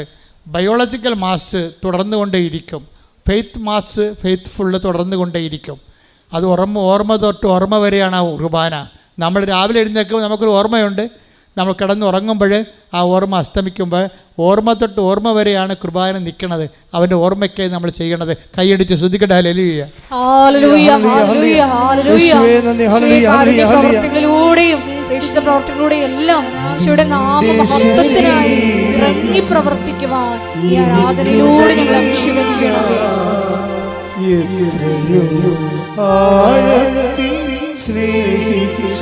ഒരുമിച്ച് പാടാം. നിന്റെ ശരീരം എനിക്കു നൽകാൻ എത്രയോ ആഴത്തിൽ സ്നേഹിച്ചു നീ. പരിശുദ്ധ പരമ ദിവ്യകാരുണ്യത്തിന് നേരവും ആരാധനയും സ്തുതിയും പുകഴ്ചയുണ്ടായിരിക്കട്ടെ. ആ ഈ കൊടുപ്പിലെല്ലാം ഒരു ദൈവസ്നേഹത്തിൻ്റെ അഭിഷേകം ഉണ്ടാകണം. അതാണ് നിങ്ങൾ എഫേസ്യസ് നമ്മൾ വായിച്ചത് 8:17 എന്താണ്? നിങ്ങൾ സ്നേഹത്തിൽ വേര് പാകി ആഴപ്പെടുവിൻ. അങ്ങനെ ആഴപ്പെട്ടാൽ എന്ത് സംഭവിക്കും? നിങ്ങൾ വീണു പോവുകയില്ല. അതുപോലെ തന്നെ നമ്മുടെ ഉത്തരവാദിത്തങ്ങൾ, കുടുംബത്തോടുള്ള ഉത്തരവാദിത്തമുണ്ട്, കുഞ്ഞുങ്ങളോടുള്ള ഉത്തരവാദിത്തമുണ്ട്. ഉത്തരവാദിത്തങ്ങൾ നിറവേറ്റണതും വീഴ്ച വരാതിരിക്കാനുള്ള ഒരു കാരണമാണ്. ഇപ്പം നിങ്ങളൊരു ഭാര്യയാണ്, നിങ്ങളുടെ ഭർത്താവാണ്, നിങ്ങളുടെ വിദ്യാർത്ഥിയാണ്, നിങ്ങൾക്ക് ഉത്തരവാദിത്തമുണ്ട്. പഠിക്കുക, നല്ലവണ്ണം മാർക്ക് വാങ്ങിക്കുക, മാതാപിതാക്കന്മാരുടെ ആ കുടുംബത്തിൻ്റെ ചൈതന്യത്തിൽ ജീവിക്കുക, പറ്റുന്ന പോലെയൊക്കെ പറ്റുന്നവർക്ക് ദൈവത്തിൻ്റെ നാമം അറിയിക്കാൻ വാക്കും പ്രവൃത്തിയും ഉപയോഗിക്കുക. അപ്പോൾ അതെല്ലാം ഒരു ദൈവ നിവേശിത പ്രവർത്തനങ്ങളാണിതെല്ലാം. ഇങ്ങനെയുള്ള പ്രവർത്തനങ്ങളിലൂടെ വളർന്നു വരുമ്പോഴേ എന്താ പറ്റണത്? നമ്മൾ സ്നേഹത്തിൽ വേര് പാകുകയാണ്. സ്നേഹത്തിൽ വേര് പാകി വേരുകൾ ആഴപ്പെടുകയാണ് ചെയ്യണത്. അങ്ങനെ ഉത്തരവാദിത്തങ്ങൾ പത്രോസ് പറയത്തില്ലേ, സകല ഉത്തരവാദിത്തങ്ങൾ നിറവേറ്റി പിടിച്ചു നിൽക്കുവേൻ, അപ്പോൾ നിങ്ങൾ വീണ് പോകത്തില്ല എന്ന്. ടേക്ക് ദ ബെഡ് അപ്പ്, പഠിച്ചുദിക്കട. ഹല്ലേലൂയ ഹല്ലേലൂയ ഹല്ലേലൂയ ഹല്ലേലൂയ ഹല്ലേലൂയ. യേശുവേ നന്ദി. ഹല്ലേലൂയ ഹല്ലേലൂയ ഹല്ലേലൂയ. യേശുവേ ആരാധന ആരാധന ആരാധന. യേശുവേ മഹത്വം മഹത്വം മഹത്വം മഹത്വം. ഹല്ലേലൂയ ഹല്ലേലൂയ ഹല്ലേലൂയ. ആരാധന ആരാധന യേശുവേ ആരാധന ആരാധന ആരാധന യേശുവേ ആരാധന. 2 പത്രോസ് 1:10. 2 പത്രോസ് 1:10. ആകയാൽ സഹോദരരെ നിങ്ങളുടെ വിളിയും തിരഞ്ഞെടുപ്പും ഉറപ്പിക്കുന്നതിൽ കൂടുതൽ ഉത്സാഹമുള്ളവരായിരിക്കുവിൻ. ഇങ്ങനെ ചെയ്താൽ ഒരിക്കലും നിങ്ങൾ വീണു പോവുകയില്ല. അതായത് വിളിയും നമുക്ക് വിളിയുണ്ട്. നമ്മൾ വിശ്വാസത്തിലേക്ക് ഉടമ്പടി വഴി നിങ്ങൾ വിശ്വാസത്തിലേക്ക് വിളിക്കപ്പെട്ടിരിക്കുകയാണ്. ഇനി ഒരു തിരഞ്ഞെടുപ്പുണ്ട്. ഉടമ്പടി ഒരു തിരഞ്ഞെടുപ്പാണ്. കർത്താവുമായിട്ട് ഉടമ്പടി ജീവിതം നമ്മുടെ ഒരു തിരഞ്ഞെടുപ്പായിട്ടാണ് വരണത്. ഈ ഉടമ്പടിയുടെ തിരഞ്ഞെടുപ്പിൽ വിശ്വസ്തത കാണിച്ചുകൊണ്ട് നമ്മൾ പിടിച്ചു നിന്നാൽ എന്ത് പറ്റും? നമ്മൾ വീണ് പോകത്തില്ല.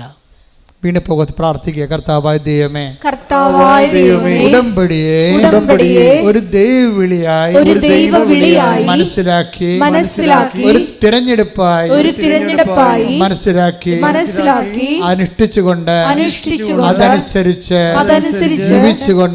ജീവിച്ചുകൊണ്ട് വീണു പോകാതിരിക്കാൻ എന്നെ പ്രത്യേകമായി അഭിഷേകം ചെയ്യണമേ. അപ്പോൾ വീണു പോകാതിരിക്കാൻ എന്താ സംഭവിച്ചാൽ, വീണു പോകാനുള്ള സാഹചര്യങ്ങളൊക്കെ ഉണ്ടാവും. പക്ഷെ വീണു പോകാത്തൊരാളിൻ്റെ പേരിലാണ്, മധ്യസ്ഥത്തിലാണ് ഈ ഉടമ്പടി ചെയ്തിരിക്കുന്നത്. മനസ്സിലായില്ലേ? സ്വന്തം മകൻ ഒരു കുറവിറച്ചിയായി തലക്ക് മുകളിൽ തൂങ്ങുമ്പോഴും അവൾ വീണു പോകാതെ നിൽക്കണം എന്നാണ് യോഹന്നാൻ പറയണത്. എന്താണ്? യേശുവിൻ്റെ അമ്മ പറഞ്ഞ്, യേശുവിന്റെ അമ്മ അവന്റെ കുരിശിന്റെ ചുവട്ടിൽ നിന്നിരുന്നു.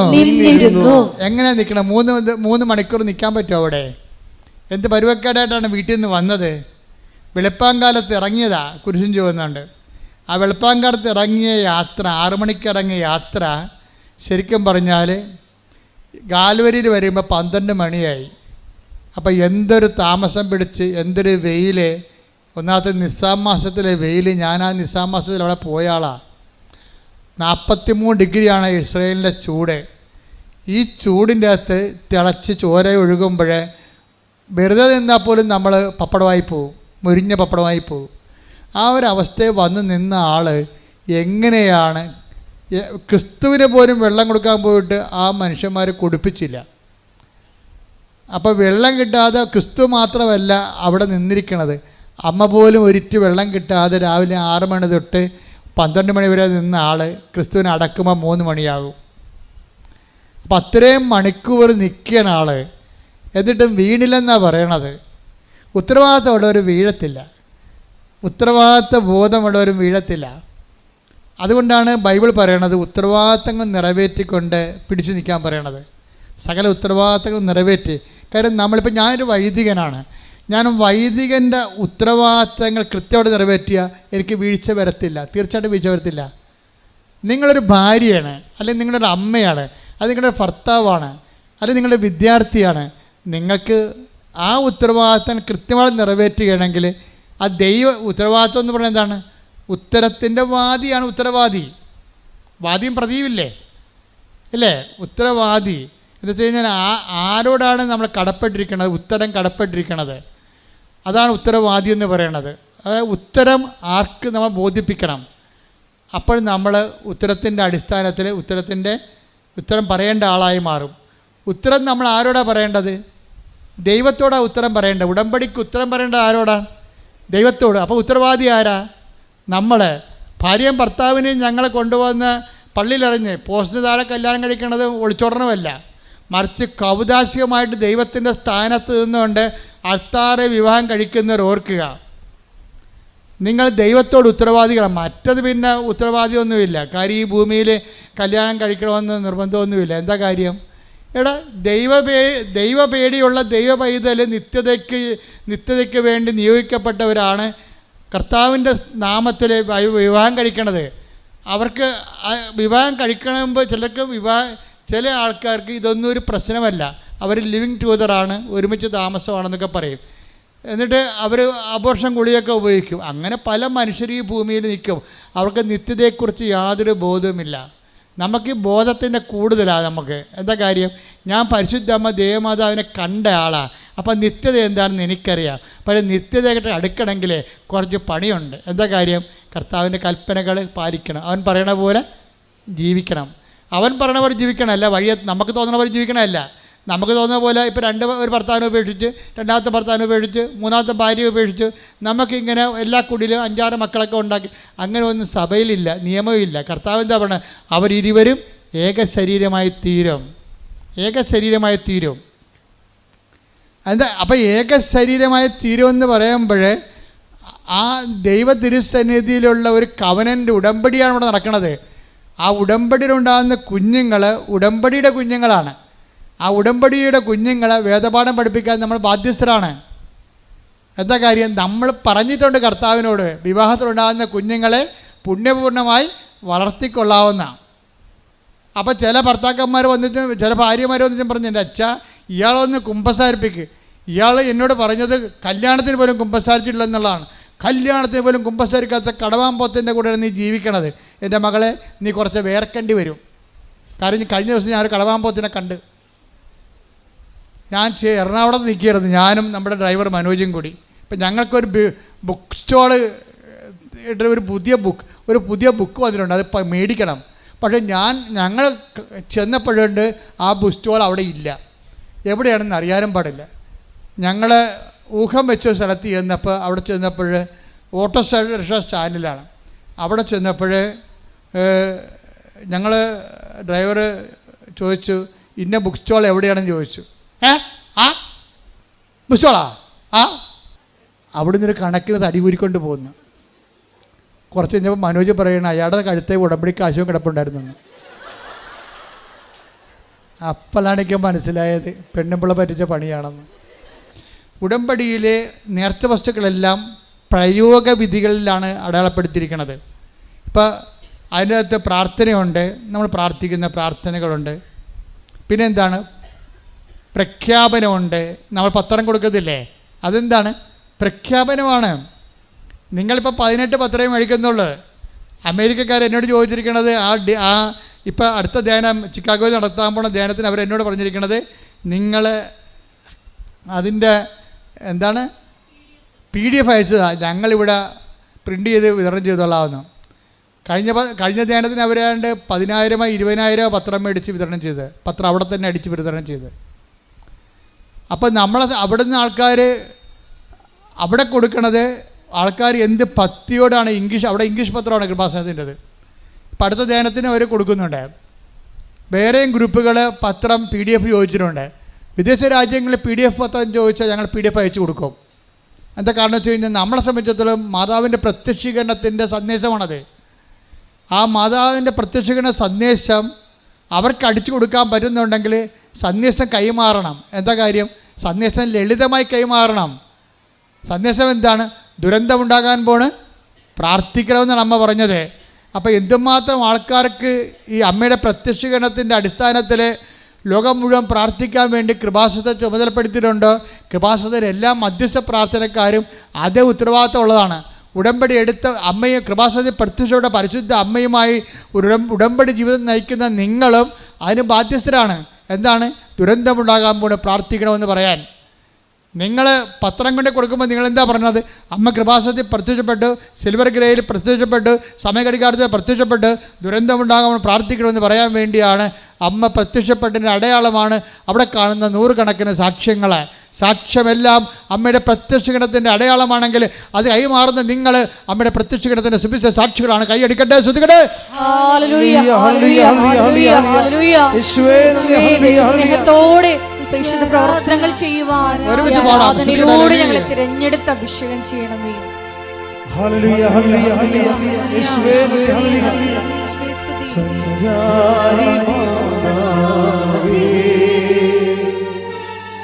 കൃപയുടെ കൂടാരമേ,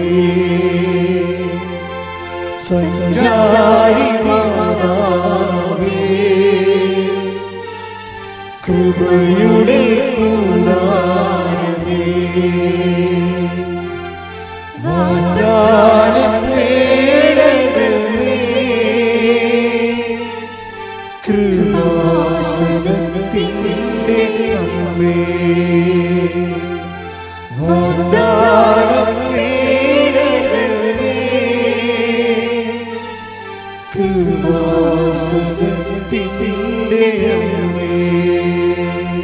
പരിശുദ്ധ പരമദിവ്യകാരുണ്യത്തിന് ആരാധനയും സ്തുതിയും പുകഴ്ചയും ഉണ്ടായിരിക്കട്ടെ. കർത്താവ് ഇന്ന് നൽകിയ വെളിപാടിൻ്റെ താഴേക്ക്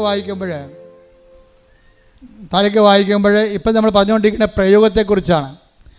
പ്രയോഗത്തിന് മുമ്പ് ഈ പ്രയോഗം ഫലിക്കണം. ഈ ഉപ്പ് ഒരു പ്രയോഗമാണ്, ഉടമ്പടി കാശ്ചര്യവും ഒരു പ്രയോഗമാണ്. വിശ്വാസത്തിൻ്റെ ആവിഷ്കാരങ്ങളിൽ 1 പ്രാർത്ഥന, 2 പ്രഖ്യാപനം. പത്രം കൊടുക്കണത് എന്താണ്? പ്രഖ്യാപനമാണത്. അമ്മയുടെ പ്രത്യക്ഷീകരണത്തിൻ്റെ പ്രഖ്യാപനമാണ്. 3 എന്താണ്? പ്രയോഗമാണ്. ഈ പ്രയോഗത്തിലാണ് നമ്മൾ ഉടമ്പടി കാശ്ചര്യം ഉള്ളത്. പിന്നെന്തുണ്ട്? ഉപ്പുണ്ട്. പിന്നെന്തുണ്ട്? ഉടമ്പടി തൈലമുണ്ട്. ഇതെല്ലാം പ്രയോഗത്തിലുള്ളതാണ്. ഇപ്പോൾ തന്നെ ആ ബ്ലാക്ക് മാസിൽ പെട്ടിരിക്കുന്ന സ്ത്രീയില്ലേ, ഇവരെ ഈ റോസിനെ പുറത്താക്കാൻ വേണ്ടി എന്ത് ചെയ്യുന്നറിയാമോ? റോസി ഇല്ലാഞ്ഞ ഒരു സമയം കിട്ടിയപ്പോഴേ ആ പൊടിക്കുഞ്ഞ് മാലാഹക്കുഞ്ഞിൻ്റെ നെഞ്ചത്ത് കൊണ്ടുവന്ന് കൈ അമർത്തിക്കൊണ്ട് അതിനെ കൊല്ലാൻ വേണ്ടി കൈ അമർത്തി പിടിച്ചത്. പെട്ടെന്നാണ് കൊച്ചിൻ്റെ ഞരക്കം കേട്ട് ഇവൾ ഓടി വന്നത്. ഓടി വന്നതോടുകൂടി കൊച്ച് മരിക്കണ കണ്ടീഷനായി. അപ്പോൾ ഇവൾ ഓടിക്കളഞ്ഞ് അവിടെ ഇത് ചെയ്തിരുന്ന ആൾ കൊച്ചിനെ കൊല്ലാൻ നോക്കിയതാണ്. നോക്കിയേ എന്ത് കുറിച്ചാണെന്ന് നോക്കിയേ. ഉടനെ റോസി ഇതിനെയും കൊണ്ട് ആശുപത്രിയിൽ പോയി. അവരുടെ കൂടെ അറബികളല്ലേ, കുവൈറ്റികൾ, അവരുടെ ആശുപത്രിയിൽ പോയി.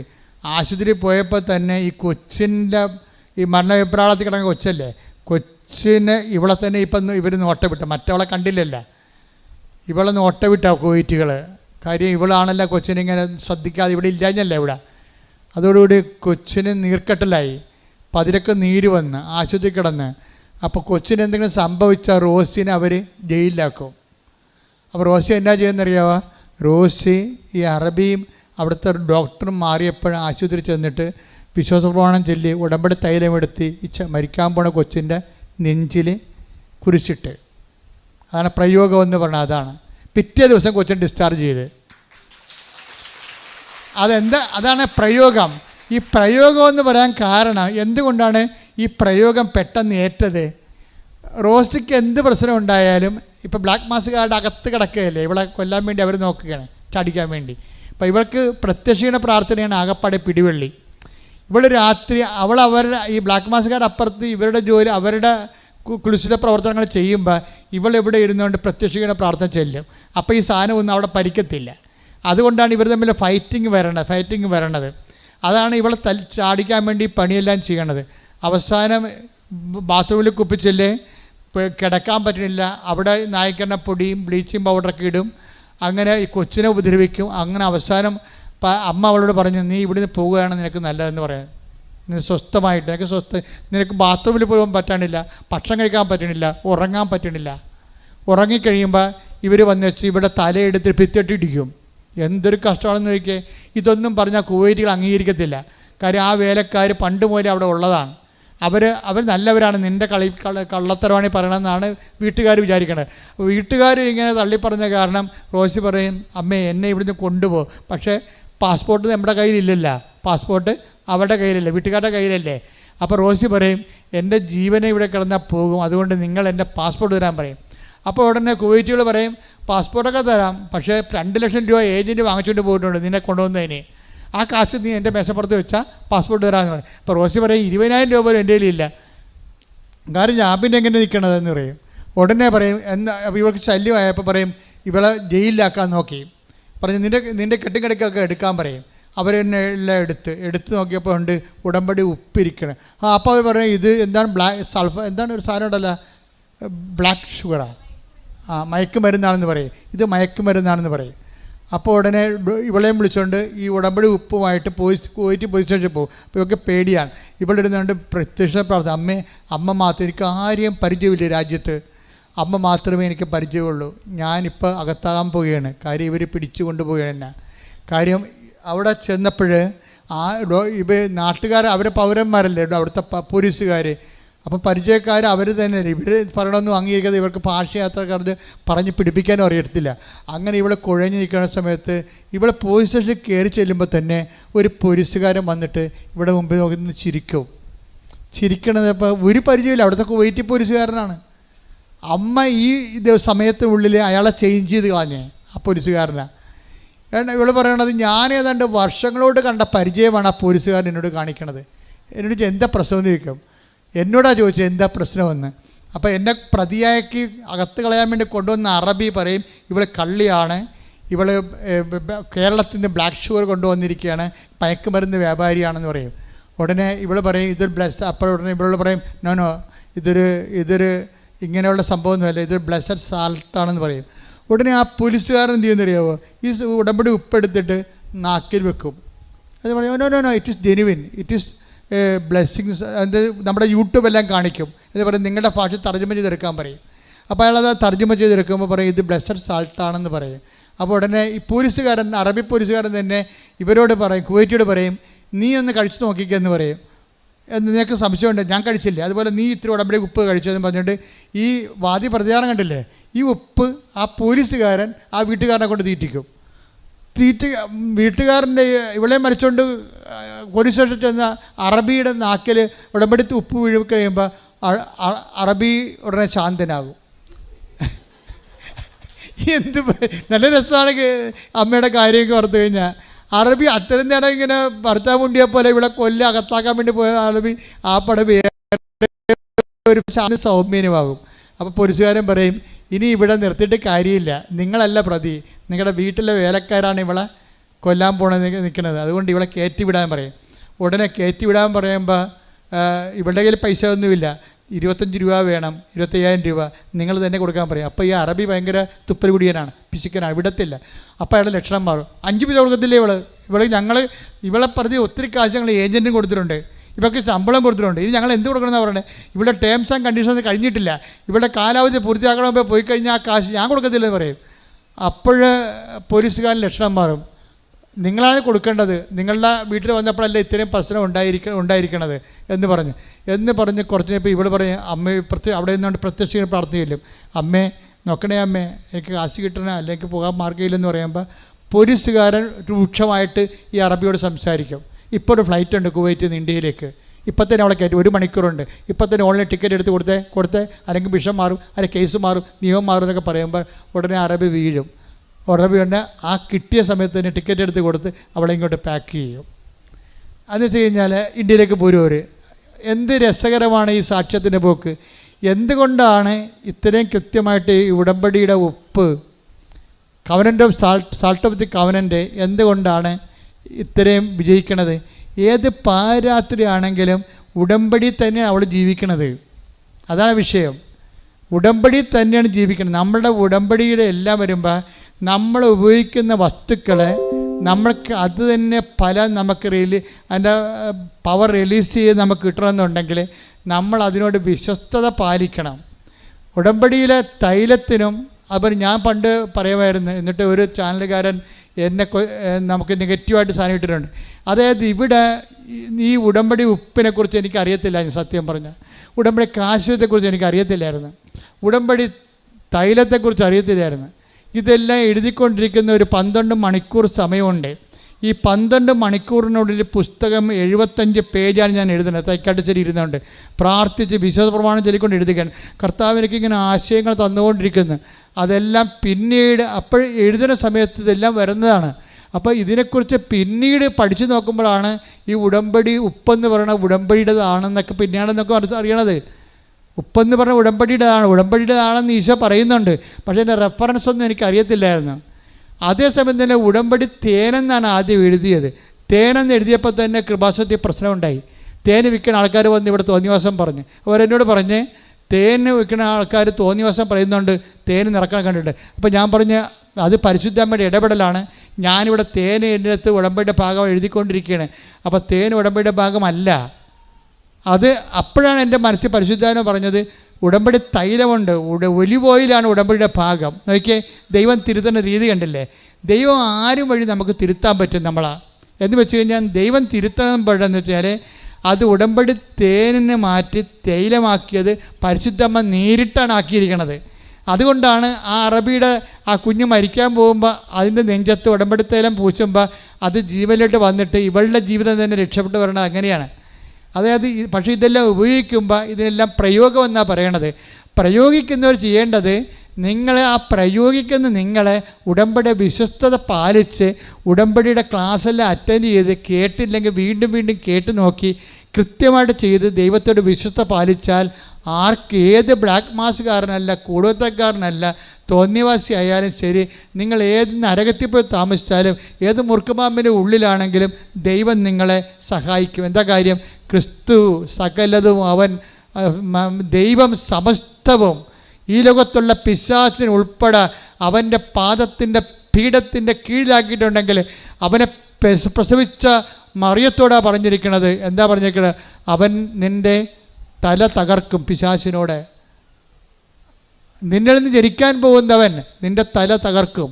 അപ്പം ക്രിസ്തുവിനെ എല്ലാ പൈശാചിക തലകളെ തകർക്കുന്ന ക്രിസ്തുവിനെ പ്രസവിച്ച ആൾ ആ പവറിലാണ് അവളുടെ മധ്യസ്ഥത്തിലും ഈശോൻ്റെ നാമത്തിലുമാണ് ഈ ഉടമ്പടി ചെയ്യുന്ന ആൾക്കാർക്ക് നേർച്ച വസ്തുക്കളെ വെഞ്ചരിച്ച് തന്നിരിക്കുന്നത്. അതുപോലെ തന്നെ നിങ്ങൾ വിശുദ്ധിയോടെ ഉപയോഗിക്കാനും പ്രാർത്ഥനയിൽ ഇത് ആവശ്യമില്ലാതെ ആർക്കും അയച്ചു കൊടുക്കുകയോ കൈമാറുകയോ ഒന്നും ചെയ്യരുത്. ഉടമ്പടി ആര് ചെയ്യുന്നു, ഉടമ്പടി ആരാണ് നിർവഹിക്കുന്നത് അയാൾക്ക് പോയി ചെയ്യാം, അല്ലാതെ നിങ്ങൾ കൊടുക്കരുത്. മക്കൾക്കൊക്കെ ചില വിഡ്ഢി അമ്മമാരുണ്ട്. ഞാൻ പറയും അതൊക്കെ കൂതറ പാർട്ടിയാണ്. എന്ന് വെച്ച് കഴിഞ്ഞാൽ മക്കൾക്ക് അവർ ഉടമ്പടി ചെയ്ത് വെച്ച് കാശ് രൂപ മക്കൾക്ക് കൊടുക്കും. അതങ്ങനെ ചെയ്യാൻ പറ്റത്തില്ലത്. അത് നിങ്ങളും ദൈവം ഉടമ്പടി ചെയ്ത നിങ്ങളും ദൈവവും തമ്മിലുള്ള ബന്ധത്തിൻ്റെ പേരിലാണ്. ആ മക്കളാണെങ്കിൽ അത് കൊണ്ടുകൊണ്ട് ഉടമ്പടിയിലല്ല ജീവിക്കണത്, അവർ തോന്നിയവാസത്തിലാണ് ജീവിക്കണമെന്നുണ്ടെങ്കിൽ നിങ്ങൾ കൊടുത്തത് തിരിച്ചു കടിക്കും. നിങ്ങളെ വിശുദ്ധിയില്ലാത്ത മക്കൾക്കും തോന്നിയവാസിയായിട്ടുള്ള മക്കൾക്കുമാണ് നിങ്ങൾ ഉടമ്പടി കാശ് രൂപം കൊടുത്തിരിക്കണമെന്നുണ്ടെങ്കിൽ നിങ്ങളിപ്പോൾ ഓരോ കാനഡയിലേക്ക് അമേരിക്കയിലൊക്കെ പോകുമ്പോൾ നിലയം പിടിച്ചുകൊണ്ട് കാശ് രൂപ കൊടുക്കണില്ലേ? അവിടെ പോയിട്ട് എന്തെങ്ങനെ ജീവിക്കണമെങ്കിൽ അറിയാവോ? അറിയത്തില്ല. അവർ ദൈവത്തെ മറന്ന് പ്രാർത്ഥനയുമില്ല, കുർബാനയുമില്ല, കുമ്പസാരമില്ല ജീവിക്കുന്ന ആൾക്കാർക്കാണ് നിങ്ങളെ വിശുദ്ധ വസ്തു കൈമാറിയെങ്കിൽ കർത്താവ് പറഞ്ഞിട്ടുണ്ട് നിങ്ങളുടെ വസ്തുക്കൾ പന്നികളുടെ മുമ്പിൽ വിതറരുതെന്ന്. കാര്യം അത് നിങ്ങളെ വിശുദ്ധ വസ്തുക്കളാണത്. അത് വിശുദ്ധന്മാരോടുള്ള ആൾക്കാർ ഉപയോഗിക്കേണ്ടതാണ്. ഉടമ്പടിയുടെ വിശുദ്ധി കീപ്പ് ചെയ്തുകൊണ്ട് വിശുദ്ധി കീപ്പ് ചെയ്യണത് നിസ്സാരമായ കാര്യമാണ്, അല്ല ആനക്കാര്യമല്ല. നിങ്ങളുടെ പിശാസാണ് പറഞ്ഞത് വിശുദ്ധിയോടെ ജീവിക്കാൻ പാടാണെന്ന്. ദൈവം പറഞ്ഞിട്ടില്ല. ഈസിയാണ് വിശുദ്ധിയോടെ ജീവിക്കാൻ വേണ്ടി. അത് ഒരു ജന്മം മുഴുവൻ സെലിബ്രേറ്റായിട്ട് ഞങ്ങൾ ജീവിക്കാൻ ഇവിടെ കർത്താവിന് വേണ്ടി. നാളെ ചിലപ്പോൾ ഇങ്ങനെ ഒരു സമൂഹം ചിലപ്പോൾ ഉണ്ടായില്ലെന്ന് വരും. പക്ഷേ അതേസമയത്ത് തന്നെ ഉള്ളിടത്തോളം കാലം വിശുദ്ധിയോടെ ജീവിക്കാൻ കഴിയുമെന്ന് ലോകത്തെ പഠിപ്പിച്ച ഒരു വെല്ലുവിളിയാണ് ഈ പൗരോഹിത്യമൊക്കെ ഏറ്റെടുത്തിരിക്കുന്നത്. അതുപോലെ സമർപ്പിതരും. നിങ്ങളുടെ മക്കളെ നിങ്ങൾ വൈദികരാക്കാനും നിങ്ങളുടെ മക്കളെ നിങ്ങൾ സന്യസ്തരാക്കാനും നിങ്ങൾ തീരുമാനിച്ചാൽ ആ തീരുമാനം കൊണ്ട് തന്നെ നിങ്ങൾ ദൈവത്തിൻ്റെ സ്വന്തം മക്കളും. അതുപോലെ ഒരു കാര്യം ഓർക്കുക, ഏത് സ്പേസിൽ പോയാലും ഒരു കാലത്ത് ഭൂമിയിലോട്ട് ഇറങ്ങി വരേണ്ടി വരും. ഓർത്തേക്കണം. നിങ്ങൾ എത്ര വലുതായാലും നിലത്ത് ഉയർന്നാലും അവസാനം എല്ലാ പക്ഷികളും നിലത്തിറങ്ങാത്ത എത്ര ഉയർത്തി പഠിക്കുന്ന കഴുകനാണെങ്കിൽ പോലും ഒരു സമയത്ത് നിലത്തിറങ്ങേണ്ടി വരും. അതുകൊണ്ട് എന്തെല്ലാം നമ്മൾ നേടിയാലും ഒരു നിമിഷം നമ്മൾ നിലത്തിറങ്ങി നോക്കുമ്പോൾ നമ്മൾ നിലത്തിലോട്ട് ഇറങ്ങിപ്പോകുന്ന സമയത്തില്ലേ, 6-7 മണിലേക്ക് മറഞ്ഞു പോകുന്ന സമയത്തില്ലേ, അന്ന് നീ നേടിയത് ദൈവത്തിനെ മാറ്റി നിർത്തിക്കൊണ്ട് ഔന്നത്യം പ്രാപിക്കാൻ വേണ്ടി നേടിയ മനുഷ്യർക്കൊക്കെ അവസാനം അവരുടെ വിൽപ്പത്തത്തിലും അവരുടെ അധികാരപത്രത്തിലും കണ്ണുനീര് മാത്രമായിരിക്കും അവകാശമെന്ന് ഇപ്പോഴും പറയാൻ ഞാൻ ആഗ്രഹിക്കുന്നു. ഞാനല്ല, എന്നിലൂടെ പ്രവർത്തിക്കുന്ന പരിശുദ്ധാത്മാവ്. കൈയടിക്കട്ടെ സുഹൃത്തുക്കളെ. ഹല്ലേലൂയ, ഹല്ലേലൂയ, ഹല്ലേലൂയ. ഞങ്ങളുടെ ജീവിതയാത്രകളെ ക്രമീകരിക്കുവാൻ ഈ ആരാധനയിലൂടെ ഞങ്ങൾ അഭിഷേകം ചെയ്യണമേ.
പരിശുദ്ധ പരമദിവ്യകാരുണ്യത്തിന് നേരവും ആരാധനയും സ്തുതിയും പുകഴ്ചയും ഉണ്ടായിരിക്കട്ടെ. ലോകം നമ്മളെ എന്തുമാത്രം മലീമസമാക്കാം, എന്തുമാത്രം കെയർലെസ് ആക്കാം, അങ്ങനെ ഒത്തിരിയേറെ നടപടിക്രമങ്ങളുമാണ് ലോകം കുതിക്കുന്നത്. പുതിയ പ്രലോഭനങ്ങളും പുതിയ തരത്തിൽ ദൈവത്തിൽ നിന്ന് അകന്നു പോകാനുള്ള വെല്ലുവിളികളും ഉണ്ടാകുമ്പോൾ നമ്മൾ ആഹ്ലാദിച്ച് ഉല്ലസിക്കണം. എന്താ കാര്യം? ഇത്രയും വെല്ലുവിളി ഉണ്ടെങ്കിൽ അതിനെ അതിലംഘിക്കുന്ന അഭിഷേകമാണ് നമുക്ക് തരാൻ പോണത്. ലോകത്തിൽ എന്തുമാത്രം വിശുദ്ധിയോട് ജീവിക്കാൻ ആഗ്രഹിക്കുന്ന മനുഷ്യ നീ കേൾക്കണം. എന്താ കാര്യം? ഈ ലോകത്ത് വിശ്വാസം ജീവിക്കാനും വിശുദ്ധിയോട് ജീവിക്കാനും എന്തുമാത്രം വെല്ലുവിളികൾ ഉയർന്നുയർന്ന് വരുന്നുവോ, ദൈവത്തിൽ ആശ്രയിക്കുന്നവർക്ക് അതിനേക്കാൾ അധികമായിട്ടുള്ള അഭിഷേകം കണ്ട് ദൈവം തരണത്. ഞാൻ ഈ ദിവസങ്ങളിൽ ദമ്പതികളെ കണ്ടു. അവരെന്നെ കാണാൻ വന്നതാണ്. അവരെ കാണാൻ വന്നത് അവർക്ക് ഞാൻ പ്രൈവറ്റ് ഓഡിയൻസ് കൊടുത്തു. അതിൻ്റെ കാരണം വെച്ച് കഴിഞ്ഞാൽ ഞാൻ ഹുസൈനിൽ ധ്യാനിപ്പിക്കുമ്പോൾ 75 കിലോമീറ്റർ അകലെ നിന്ന് ഇവരെനിക്ക് എല്ലാ ദിവസവും ഉച്ചക്ക് ഭക്ഷണം കൊണ്ടു തരും. 75 കിലോമീറ്റർ അകലെ. അപ്പോൾ അല്ലാതെ മലയാള ഭക്ഷണം കൊണ്ടു തരും. രാവിലെ അവർ വെളുപ്പിനെ വൈകുന്നേരം രാവിലെ 7 മണിക്ക് അവരെനിക്ക് ബ്രേക്ക്ഫാസ്റ്റ് കൊണ്ടു തരും. നമ്മുടെ നാട്ടിൽ കിട്ടുന്ന ബ്രേക്ക്ഫാസ്റ്റ്. അപ്പം എനിക്ക് അറിയാൻ ഞാനോടത്ത് ഇവരെവിടെ നിന്ന് അടുത്തുനിന്ന് വരുന്നവരാണെന്ന് വിചാരിച്ച്. അപ്പോൾ ധ്യാനമെല്ലാം കഴിഞ്ഞ് ഞാൻ ഒരു ദിവസം പോണ വഴിക്ക് എയർപോർട്ട് ഡ്രോമിലേക്ക് പോണ വഴിക്കാണ് ഇവരുടെ വീട്. അപ്പോൾ അവിടെ ചെന്നപ്പോൾ ഞാൻ വീട്ടിൽ ചെന്നപ്പോഴാണ് അറിയണത് ഓടിയിട്ട് വീട് തണില്ല. ഞാൻ പറഞ്ഞു എത്ര കിലോമീറ്റർ ഉണ്ട്? ഇത് 75 കിലോമീറ്റർ. അപ്പോൾ എന്ത് പരിപാടിയാണ് അവർ കാണിക്കുന്നത്? 75 കിലോമീറ്റർ അകലെയെന്ന് ഈ 4 ദിവസവും രാവിലെയും ഉച്ചക്കും വൈകുന്നേരവും അങ്ങോട്ടും ഇങ്ങോട്ടും ഭാര്യയും ഭർത്താവും കൂടി ഭക്ഷണം കൊണ്ടുവന്ന് തരികയാണ് ഞങ്ങൾക്ക് എല്ലാവർക്കും. ഞാൻ അവിടെ ഉള്ള കാരണം അവിടെയുള്ള എല്ലാ അച്ഛന്മാർക്കും കിട്ടി.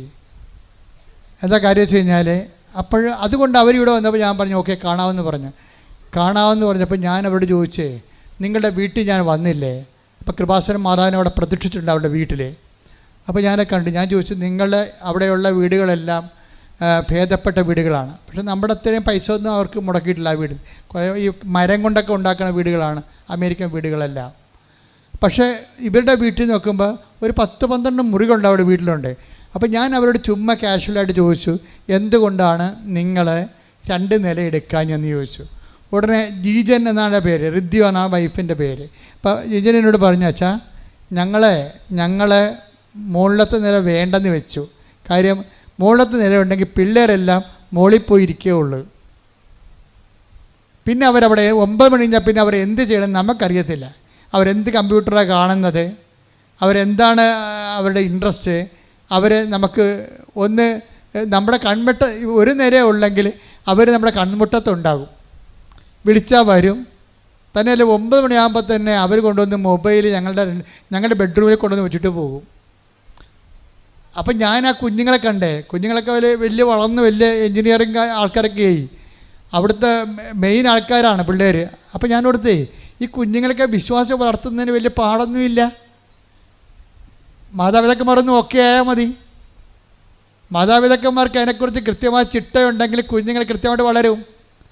ഞാൻ ഓർത്തിരുന്നത് കുഞ്ഞുങ്ങളൊക്കെ വളർന്ന അടക്കായാണെങ്കിൽ മടി വെക്കാം, കവുങ്ങായ എന്ത് ചെയ്യുക എന്നൊക്കെ പറഞ്ഞിട്ടല്ലേ അമ്മമാർ ചുമ്മാ സ്കൂട്ടായി ജാമ്യം എടുക്കണത്. നിങ്ങൾ ജാമ്യമൊന്നും എടുക്കണ്ട. നിങ്ങളുടെ മക്കൾക്ക് മോശത്തരം സംഭവിച്ചിട്ടുണ്ടെങ്കിൽ ഒരു പരിധി വരെ നിങ്ങളും ഒരു പരിധി വരെ ഞങ്ങളും ഉത്തരവാദികളാണ്. വൃത്തിയും മെനയുള്ള മാതൃകയുള്ള വൈദികരുടെ എണ്ണം സഭയിൽ കൂടിയ കന്യാസികളുടെ എണ്ണം കൂടിക്കഴിഞ്ഞാൽ തീർച്ചയായിട്ടും കുടുംബങ്ങളുടെ വിശുദ്ധി കൂടും. അതിന് സംശയം എന്തായിരിക്കണേ? അതുപോലെ തന്നെ മാതാപിതാക്കന്മാരുടെ വിശുദ്ധിയുടെ നമ്മൾ ഇവിടെ ജീവിക്കേണ്ടവരല്ല. ഇന്നല്ലെങ്കിൽ നാളെ നമ്മൾ ദൈവത്തിൻ്റെ അടുത്തേക്ക് പോണതാണ്. ഇവിടെ ഉള്ള കണ്ണുമേക്കുന്ന നേരത്താണ് നമ്മളിവിടെ നിൽക്കണത്. അപ്പോൾ ഉള്ള കാലത്ത് ദൈവത്തിന് വേണ്ടി ജീവിക്കാൻ വേണ്ടിയുള്ള തീരുമാനമാണ് ഉടമ്പടി ജീവിതം കൊണ്ട് ദൈവം നമ്മളിൽ നിന്ന് ഉദ്ദേശിക്കുന്നതും ദൈവം നമുക്ക് തരണതും. കഴിഞ്ഞ ദിവസങ്ങളിൽ ഞാൻ വേറെ ഒരു മകളെ പ്രാർത്ഥിച്ചു. ആ കുഞ്ഞൊന്നും അനുസരിക്കണില്ല അച്ഛാ, കുഞ്ഞ് എപ്പോഴും പറച്ചാമുണ്ടിയെ പോലെ കാറിക്കൂവി ബഹളം ഉണ്ടാക്കിയാണ് എന്ന് പറഞ്ഞ് ഉടനെ അതും പറഞ്ഞുകൊണ്ട് അവിടുന്ന് ഉടമ്പടി എടുത്ത് വെള്ളച്ചീട്ടുമായിട്ട് ഇവിടെ വന്നു. അപ്പോൾ ഞാൻ ഈ കുഞ്ഞിനെ എല്ലാവരും ഞാൻ പ്രാർത്ഥിച്ച് പോകുമ്പോൾ കുഞ്ഞിന് തലയിൽ വെച്ച്. കുഞ്ഞാണെങ്കിൽ ഒരു അനക്കമില്ല, അതായത് ഇങ്ങനെ മരവിച്ച് ഇങ്ങനെ ഇരിക്കുകയാണ്, അനങ്ങണില്ല കുഞ്ഞ്. അതെന്താ? അപ്പം ഞാൻ നോക്കിയപ്പോൾ എന്താ സംഭവം എന്നറിയുമോ? കൊച്ചു തല ഉയർത്തിപ്പോലും നോക്കണില്ല. അതിന് 2.5 വയസ്സേ ഉള്ളു. ഞാൻ വന്നതുപോലും അവിടെ അറിയണില്ല കൊച്ച്. ഈ കൊച്ച് അനുസരിക്കണില്ല. കൊച്ച് സാധാരണ മനുഷ്യ പോലെ പെരുമാറണില്ല എന്നാണ് ഇവർ പറയണത്. പക്ഷേ തലേ കൈ വെച്ചിട്ട് കൊച്ചൊന്ന് അനങ്ങണ്ടേ? ഞാൻ നോക്കുമ്പോൾ കൊച്ച് മൊബൈലിൽ മിക്കി മൗസ് കണ്ടുകൊണ്ടിരിക്കുകയാണ്. അപ്പം ഞാൻ തള്ളോട് ചോദിച്ച്, ഇതിൻ്റെ കയ്യിൽ നിന്ന് ആ മൊബൈലൊന്ന് വാങ്ങിക്കണ്ടേ, എനിക്കൊന്ന് പ്രാർത്ഥിക്കണ്ടേ? പറഞ്ഞ് ആ മൊബൈൽ വാങ്ങിച്ചാൽ കൊച്ചിവിടെ നരകമാക്കിക്കളയൊന്ന്. എൻ്റെ പൊന്നെ, ആ മൊബൈൽ അവർ മേടിച്ചതും ആ കൊച്ചി എനിക്ക് വേണമെങ്കിൽ കൊച്ചി കളിത്താറ ഒടിച്ച് കളയുമെന്ന് ഓർത്ത് കിടന്ന് കാറാൻ തുടങ്ങി. അവസാനം ഞാൻ മൊബൈൽ കൊടുത്ത് പ്രാർത്ഥിച്ച് വിട്ട്. എന്താ സംഭവിച്ചിരിക്കണത്? ഞാൻ പോന്നപ്പോൾ മാതാവിനോട് ചോദിച്ച്, അമ്മേ ഈ 2.5 വയസ്സുകാരന് എന്താണ് മൊബൈലുകൾ? അപ്പോഴെന്താണ് അമ്മയുടെ താല്പര്യങ്ങൾക്ക് വേണ്ടി കൊച്ചു ചിണുങ്ങുമ്പോൾ എടുത്ത് കൈ കൊടുക്കും മൊബൈൽ. അല്ലാതെ കൊച്ച് മൊബൈൽ 2.5 വയസ്സേ ഉള്ളെന്ന് ഓർക്കണം, അല്ല 7 വയസ്സൊന്നുമില്ല. 2.5 വയസ്സുള്ള കൊച്ചിന് മൊബൈൽ കൊടുത്തിട്ട് മിക്കി മൗസ് കാണുന്നുണ്ടെങ്കിൽ ആ കൊച്ച് ഒരു കണ്ണ് കാണാൻ പറ്റിയ സമയത്ത് തന്നെയാണ് ആ കൊച്ചിന് അത് കൊടുത്തിട്ടുള്ളത്. ഇവൾക്ക് എന്താ ജോലിയോ ഇവൾക്ക് കമ്പ്യൂട്ടർ വർക്കോ ഒക്കെ തുടങ്ങുകയാണ്. പിള്ളേർ കിടന്ന് ബഹളം ഉണ്ടാക്കാതിരിക്കാൻ വേണ്ടി എന്തു ചെയ്യും? പിള്ളേരുടെ കയ്യിൽ മൊബൈൽ എടുത്ത് കൊടുക്കും.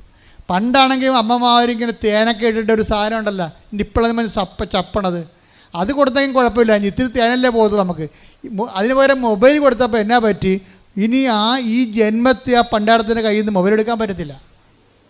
എന്താ കാര്യത്തിൽ നിങ്ങൾ എന്തും കൊടുത്താൽ നമുക്ക് തിരിച്ചെടുക്കാം, പക്ഷേ മൊബൈൽ കൊടുത്താൽ തിരിച്ചെടുക്കാൻ പറ്റത്തില്ല. കാര്യം കിളവന്മാർ വരെ മൊബൈലിന് അടിപ്പെട്ട് ഇങ്ങനെ ചോദ്യചിഹ്നം പോലെ ഇരിക്കണം ഇപ്പോഴും. കണ്ടില്ലേ നിങ്ങൾ? ഓരോരുത്തരെ കണ്ടില്ലേ? എവിടെ നോക്കിയാലും റെയിൽവേ സ്റ്റേഷനിൽ ചെന്നാലും ബസ് സ്റ്റാൻഡിൽ ചെന്നാലും ഇങ്ങനെ ഇരിക്കണം കാണാം. വേറെ ആരും കാണത്തില്ല. ഇങ്ങനെ ചോദ്യചിഹ്നം പോലെ കാലത്തിൻ്റെ മേൽ ദൈവം ഉയർത്തിയ ചോദ്യചിഹ്നമാണ് മൊബൈൽ എന്ന് പറയണത്. അത് ഉപയോഗിക്കുന്ന രീതികളിലാണ് പ്രശ്നം വന്നിരിക്കുന്നത്. അത് നമ്മൾ ഈ 2.5 വയസ്സിന് പോലും നമുക്ക് ശ്രദ്ധിക്കാൻ പറ്റുന്നില്ലെങ്കിൽ ഈ ജന്മത്തെ തന്നെ രക്ഷിക്കാൻ പറ്റുമോ? ഇല്ല. സ്ക്രീൻ ടൈം എന്ന് പറയണത് ആ കുഞ്ഞിന് ഏതാണ്ട് ഒരു ദിവസം 20 മണിക്കൂറാണെന്ന് തോന്നുന്നു. ഞാൻ പറഞ്ഞത് എന്ത് പ്രശ്നം ഉണ്ടായാലും അതിനെ പറിച്ച് മാറ്റാൻ പറഞ്ഞു ഞാൻ എടുക്കുന്നത്. ഇനി ഈ ഒരു 5 കൊല്ലത്തേക്ക് ഈ സാധനത്തിന് ഇത് കാണിക്കരുതെന്ന് പറഞ്ഞ് കുറച്ച് കഴിയുമ്പോൾ കൊച്ച് ശരിയാകും. പക്ഷേ അവർ കാണിക്കുമെന്ന് തോന്നില്ല. അവർ കൊച്ചു കഴിഞ്ഞാൽ അപ്പം തന്നെ എടുത്ത് കൊടുക്കും ഇത്. അപ്പം നിങ്ങളെ ഇങ്ങനെ മൊബൈലിൽ കുഞ്ഞിനെ കൊടുത്തേക്കാമെന്ന് പറഞ്ഞുകൊണ്ടാണ് പ്രസവിക്കാൻ പോകണമെങ്കിൽ ഇപ്പം തന്നെ തീരുമാനമായെന്ന് പറഞ്ഞതാണ്, വേറെ പ്രശ്നമൊന്നുമില്ല. പുതിയ ആൾക്കാരൊക്കെ ഒന്ന് കേൾക്കണേ. ഇത് സംഗതി നമ്മൾ ചെല്ലണത് എന്ത് കൊടുത്താലും തിരിച്ച് വാങ്ങിക്കാൻ നമുക്ക് ഈ സാധനം കൊടുത്താൽ തിരിച്ച് വാങ്ങിക്കാൻ പറ്റത്തില്ല.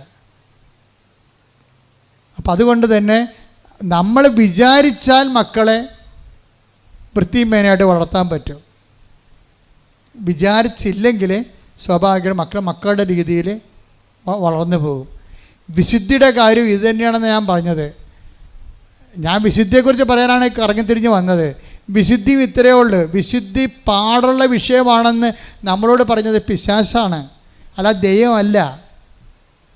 നീ എൻ്റെ മുമ്പാകെ നടക്കാൻ പറഞ്ഞു കഴിഞ്ഞാൽ, നീ വിശുദ്ധനാകാൻ പറഞ്ഞു കഴിഞ്ഞാൽ, ദൈവം ഒരു കാര്യം പറഞ്ഞാൽ ആ പറയുന്നതിൻ്റെ മുഴുവൻ ഉത്തരവാദിത്വം ദൈവം ഏറ്റെടുത്തിട്ട് അതനുസരിക്കാൻ തയ്യാറാണെങ്കിൽ നീ അനുഗ്രഹം പ്രാപിക്കും. ആദ്യം തന്നെ ഉടമ്പടിയുടെ വെളിപാട് അതാണ്. അനുസരിക്കാൻ തയ്യാറായാൽ ഐ ആം റെഡി ആമേൻ എന്ന് പറഞ്ഞാൽ പിന്നെന്താണ്? അനുഗ്രഹം പ്രാപിക്കും. വിശുദ്ധിക്ക് വേണ്ടി ജീവിക്കാൻ ഞാൻ തയ്യാറാണ് ആമേൻ എന്ന് പറഞ്ഞാൽ ദൈവം വിശുദ്ധിയുടെ അഭിഷേകം നിനക്ക് തരും. കയ്യടിക്കട്ടെ, സ്തുതിക്കട്ടെ. ഹല്ലേലൂയ ഹല്ലേലൂയ ഹല്ലേലൂയ ഹല്ലേലൂയ മഹത്വം മഹത്വം ആരാധന ആരാധന ഹല്ലേലൂയ ഹല്ലേലൂയ യേശുവേ ആരാധന. ആമേൻ യേശുനാഥ ആമേൻ ആമേൻ ദൈവപുത്ര ആമേൻ ആമേൻ സർവശക്ത നിത്യപിതാവേ ആമേൻ ആമേൻ യേശുനാഥ ആമേൻ ആമേൻ ദൈവപുത്ര ആമേൻ ആമേൻ സർവശക്ത നിത്യപിതാവേ നിത്യപിതാവേ. കർത്താവ് കാണിച്ചു തന്ന വചനത്തിലൂടെയാണ് നമ്മൾ സഞ്ചരിച്ച് അവസാനിപ്പിക്കുന്നത്. ആ വചനത്തിന് താഴെ അതായത് അവർ കുറേ നാളത്തേക്ക് വിശ്വസിക്കുന്നു എന്നാണ് പറഞ്ഞത്. കാര്യം വേരില്ലാത്തത് കൊണ്ട്. വേരെന്താണ്? പരസ്നേഹത്തിൻ്റെ പ്രവർത്തികളാണ് വേരെന്ന് പറഞ്ഞു. അതെല്ലാം കഴിഞ്ഞ ശേഷം താഴെ വരുന്ന വചനം വായിച്ച് മുള്ളുകളുടെ ഇടയിൽ വീണതിനെക്കുറിച്ച് പറയുന്നുണ്ട്. 15 വായിച്ച് 8-15.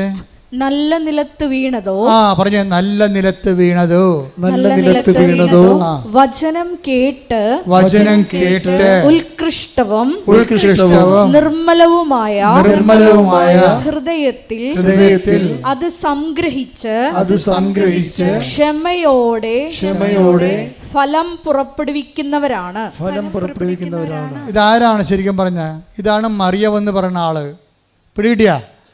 അതായത് മറിയത്തിൻ്റെ വാട്ടർ മാർക്കുകൾ ഇങ്ങനെ ബൈബിൾ മുഴുവനും ഇങ്ങനെ സ്പൈനൽ കോഡ് പോലെ പോയിരിക്കുകയാണ്. മറിയമെന്ന് നേരിട്ട് പറയത്തില്ല. മറിയത്തിൻ്റെ സ്വഭാവങ്ങൾ പറയും, രീതികൾ പറയും, സംസ്കാരം പറയും. മറിയൻ സംസ്കാരത്തിലുള്ളൊരു വചനമാണിത്. എന്താണിത്? എന്താ മറിയം എന്താ ചെയ്യണത്? നല്ല വിത്ത് വീണതോ വചനം കേട്ട്. പറഞ്ഞേ. നല്ല നിലത്ത് വീണതോ വചനം കേട്ട് ഉത്കൃഷ്ടവും നിർമ്മലവുമായ ഹൃദയത്തിൽ സംഗ്രഹിച്ച് ക്ഷമയോടെ ഫലം പ്രകടിപ്പിക്കുന്നതാണ്. ചില ഫലത്തിന് സഹിക്കുന്ന സ്നേഹം വേണം. അതാണ് ക്ഷമയെന്ന് പറയണത്. ചില ഫലത്തിന് ഇത്തിരി താമസിക്കും. ചില ഫലങ്ങൾ അതിനെന്ത് വേണം? ദൈവത്തോട് സ്നേഹം വേണം. പിന്നെ എന്താണ്? ദൈവത്തിൻ്റെ വചനം പാലിക്കുന്നതിൽ ഒരു സഹനവും വേണം.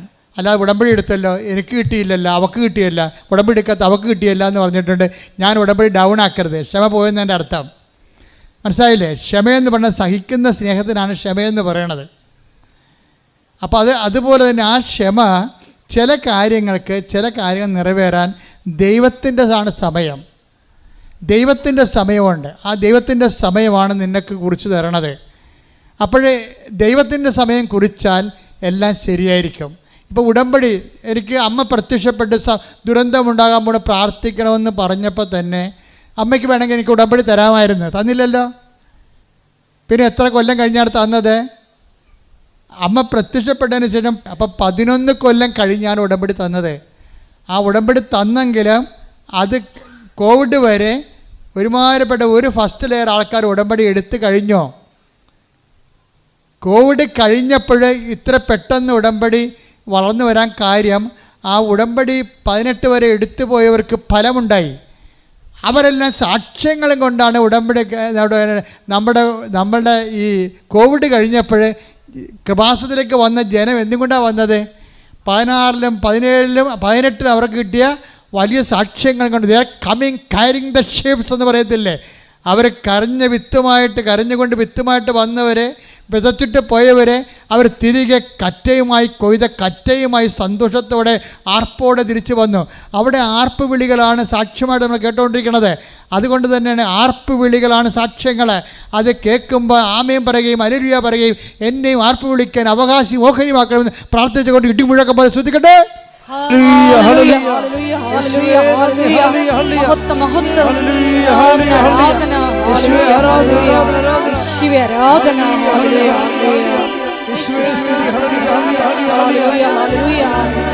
ഉടമ്പടി എടുത്ത് പോയിട്ടുള്ള എല്ലാവരും സന്തോഷത്തോടെ വന്ന് സാക്ഷ്യം പറയുവാനുള്ള കൃപ നൽകണമേ. ഹല്ലേലൂയ, ഹല്ലേലൂയ, മഹത്വം, മഹത്വം, ആരാധന, ഹല്ലേലൂയ.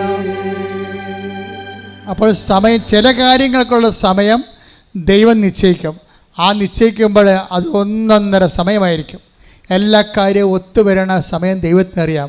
അപ്പോൾ നിൻ്റെ ചില വിഷയങ്ങൾക്ക് ദൈവമാണ് അപ്പം തീരുമാനിക്കണം. അതുകൊണ്ട് നീ ആവശ്യമില്ലാത്ത ക്ഷമയോട് കാണിക്കരുത്. എഴുന്നേൽക്കുക. അച്ഛൻ എല്ലാ വിഷയങ്ങൾക്കും വേണ്ടി പ്രാർത്ഥിക്കാൻ പോവുകയാണ്. എല്ലാ വിഷയങ്ങൾക്കും വേണ്ടി പ്രാർത്ഥിക്കാൻ പോകുമ്പോൾ നിങ്ങൾ അഭിഷേകത്തോട് സൂചിച്ചുകൊണ്ടിരിക്കട്ടെ.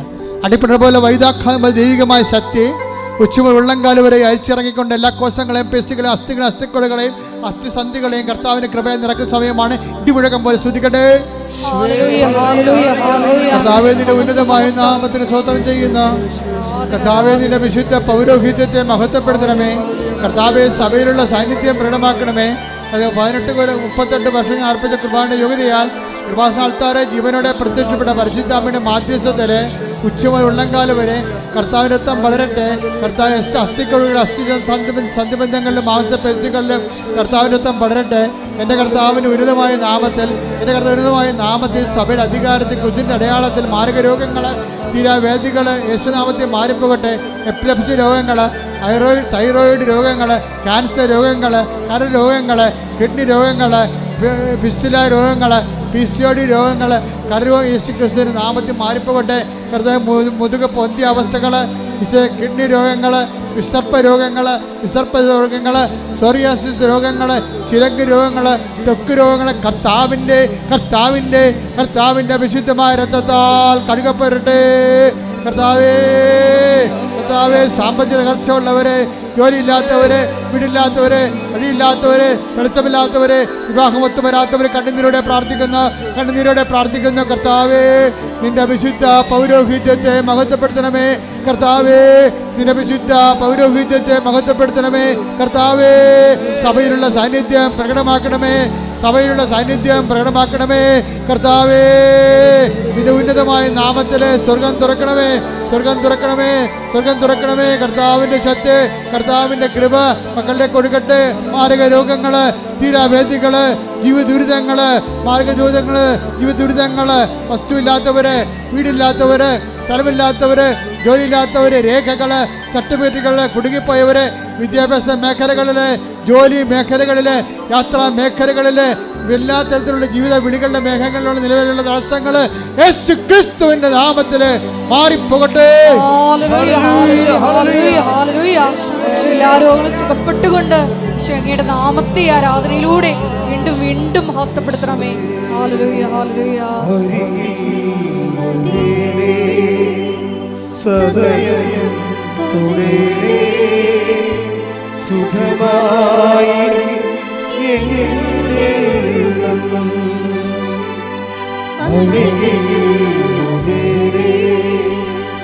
സദയം തുടരേ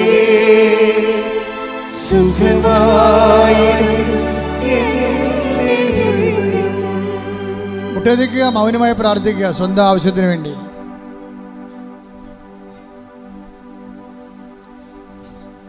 ഓൺലൈനിലുള്ളവരും മൗനമായി പ്രാർത്ഥിക്കട്ടെ. മുട്ടേതിൽ നിന്ന് കൈകൾ കുപ്പി കണ്ണടച്ചു കണ്ടേ.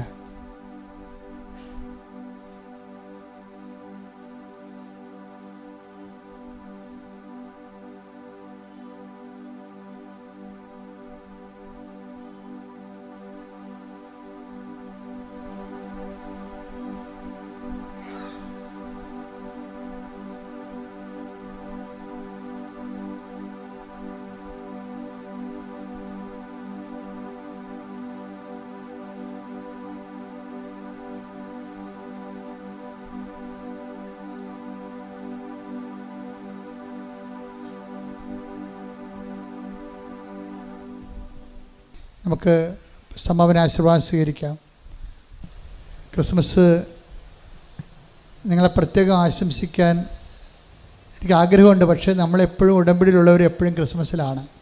ഞങ്ങൾക്കാണെങ്കിൽ ക്രിസ്മസ് വരുന്നു എന്നുള്ള മറ്റുള്ളവരെ പ്രതിയാണ് നമ്മൾ ക്രിസ്മസ് എന്നൊക്കെ പറയണത്. നമ്മൾ 24 മണിക്കൂർ ഇതിൻ്റെ അകത്ത് തന്നെയല്ലേ, ഇതിൻ്റെ തന്നെയാണ് കർത്താവിൻ്റെ ജോലിയും. 24 മണിക്കൂറും ക്രിസ്മസാണ്. ദൈവം ആരിലെല്ലാം ഹൃദയത്തെ ജനിക്കുന്നുവോ ഇവിടെ എല്ലാ ദിവസവും ജനങ്ങളുടെ ഹൃദയങ്ങളിൽ ക്രിസ്തു ജനിക്കുന്നുണ്ട്. പരിശുദ്ധ അമ്മ അവരുടെ ക്രിസ്തുവിനെ കൊടുക്കുന്നുണ്ട്. അപ്പോൾ നിങ്ങൾ മറ്റുള്ളവർക്ക് ക്രിസ്മസ് ഉണ്ടാക്കി കൊടുക്കണം. പിന്നെ ക്രിസ്മസ് കാലത്ത് പ്രത്യേകിച്ച് ഉടമ്പടിക്കാർ പ്രത്യേകം ശ്രദ്ധിക്കുക, പാവപ്പെട്ടവരെ കരുതണം. ഇന്നത്തെ കാലത്തെ ഒരു പ്രശ്നം എന്ന് പറയുന്നത് ആരും കൈ നീട്ടത്തില്ല. എല്ലാവർക്കും അഭിമാനമുള്ളതുകൊണ്ട് കൈ നീട്ടത്തില്ല. നമ്മൾ ചോദിക്കണം. പക്ഷെ അവർക്ക് നമ്മളോട് ചിലപ്പോൾ ചോദിക്കാൻ തോന്നത്തില്ല. പക്ഷെ നമ്മൾ ചിലരെ കണ്ടിട്ട് അവരെ കാര്യങ്ങൾ അറിഞ്ഞ് സഹായിക്കണം. അപ്പോൾ അവർക്ക് ക്രിസ്മസ് ഉണ്ടാകും, നമുക്ക് ക്രിസ്മസ് ഉണ്ടാകും. അപ്പോൾ മറ്റുള്ളവരെ കൂടി അതിൻ്റെ അകത്ത് ജാതിയും മതവും ഒന്നും നോക്കരുത്. കാര്യം നമ്മളിവിടെ സൃഷ്ടിച്ചപ്പോൾ എല്ലാവരുടെയും കൂടിയാണ് സൃഷ്ടിച്ചത്. ദൈവം ആദ്യം മരങ്ങളെയും, അതുകൊണ്ട് ഞാൻ മരത്തിൻ്റെ കമ്പ് വെട്ടാൻ പോലും എനിക്ക് ഭയങ്കര സങ്കടമാണ്. നമ്മളെ സൃഷ്ടിച്ച് വിട്ടപ്പോൾ എല്ലാവരെയും അവരെയൊക്കെ ആദ്യം സൃഷ്ടിച്ചിട്ടാണ് നമ്മളെ അവസാനം സൃഷ്ടിച്ചത്. അപ്പോൾ അവരെ എല്ലാവരും നോക്കുക എന്നുള്ള ഉദ്ദേശത്തിലാണ് അവരൊക്കെ സൃഷ്ടിച്ചത്. അല്ലാതെ പിന്നെ നമ്മുടെ ഭക്ഷണത്തിന് വേണ്ടി നമുക്ക് അതിൽ നിന്ന് എടുക്കാം, അല്ലാതെ നമുക്ക് മറ്റൊന്നും ചെയ്യാൻ പറ്റത്തില്ല. മരങ്ങളുടെ കായ്കൾ എടുക്കാം, മത്സ്യങ്ങളെ കഴിക്കാം, നമ്മുടെ ഭക്ഷണത്തിന് വേണ്ടി മാത്രം.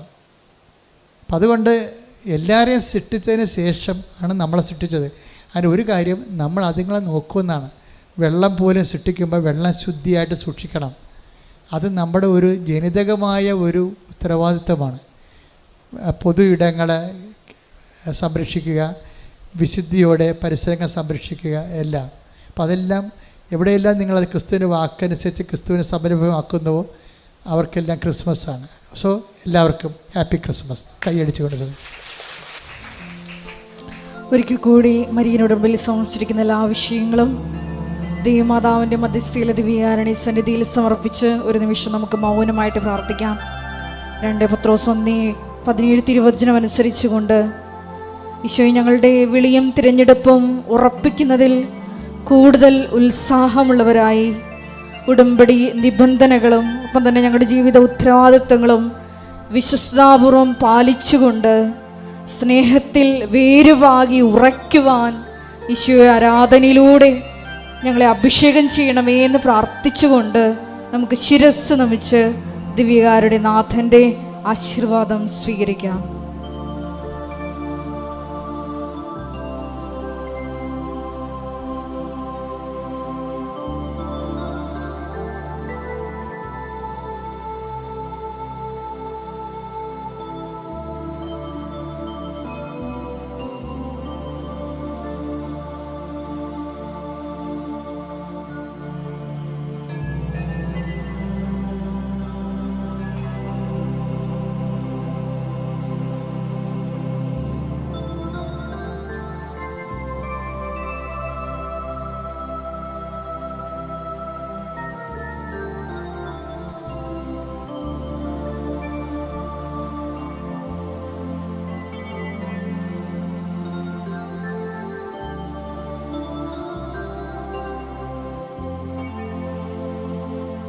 പരിശുദ്ധ പരമ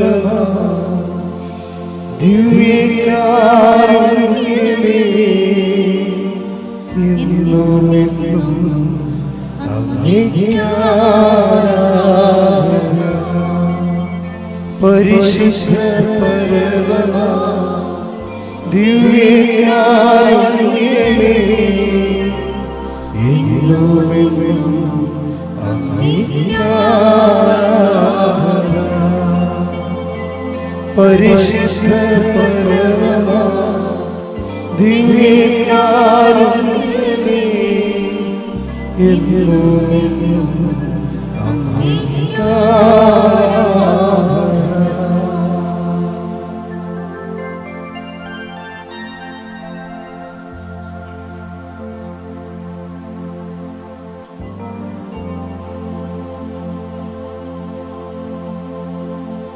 ആവേ ആവേ ആവേ ഹല്ലേലൂയ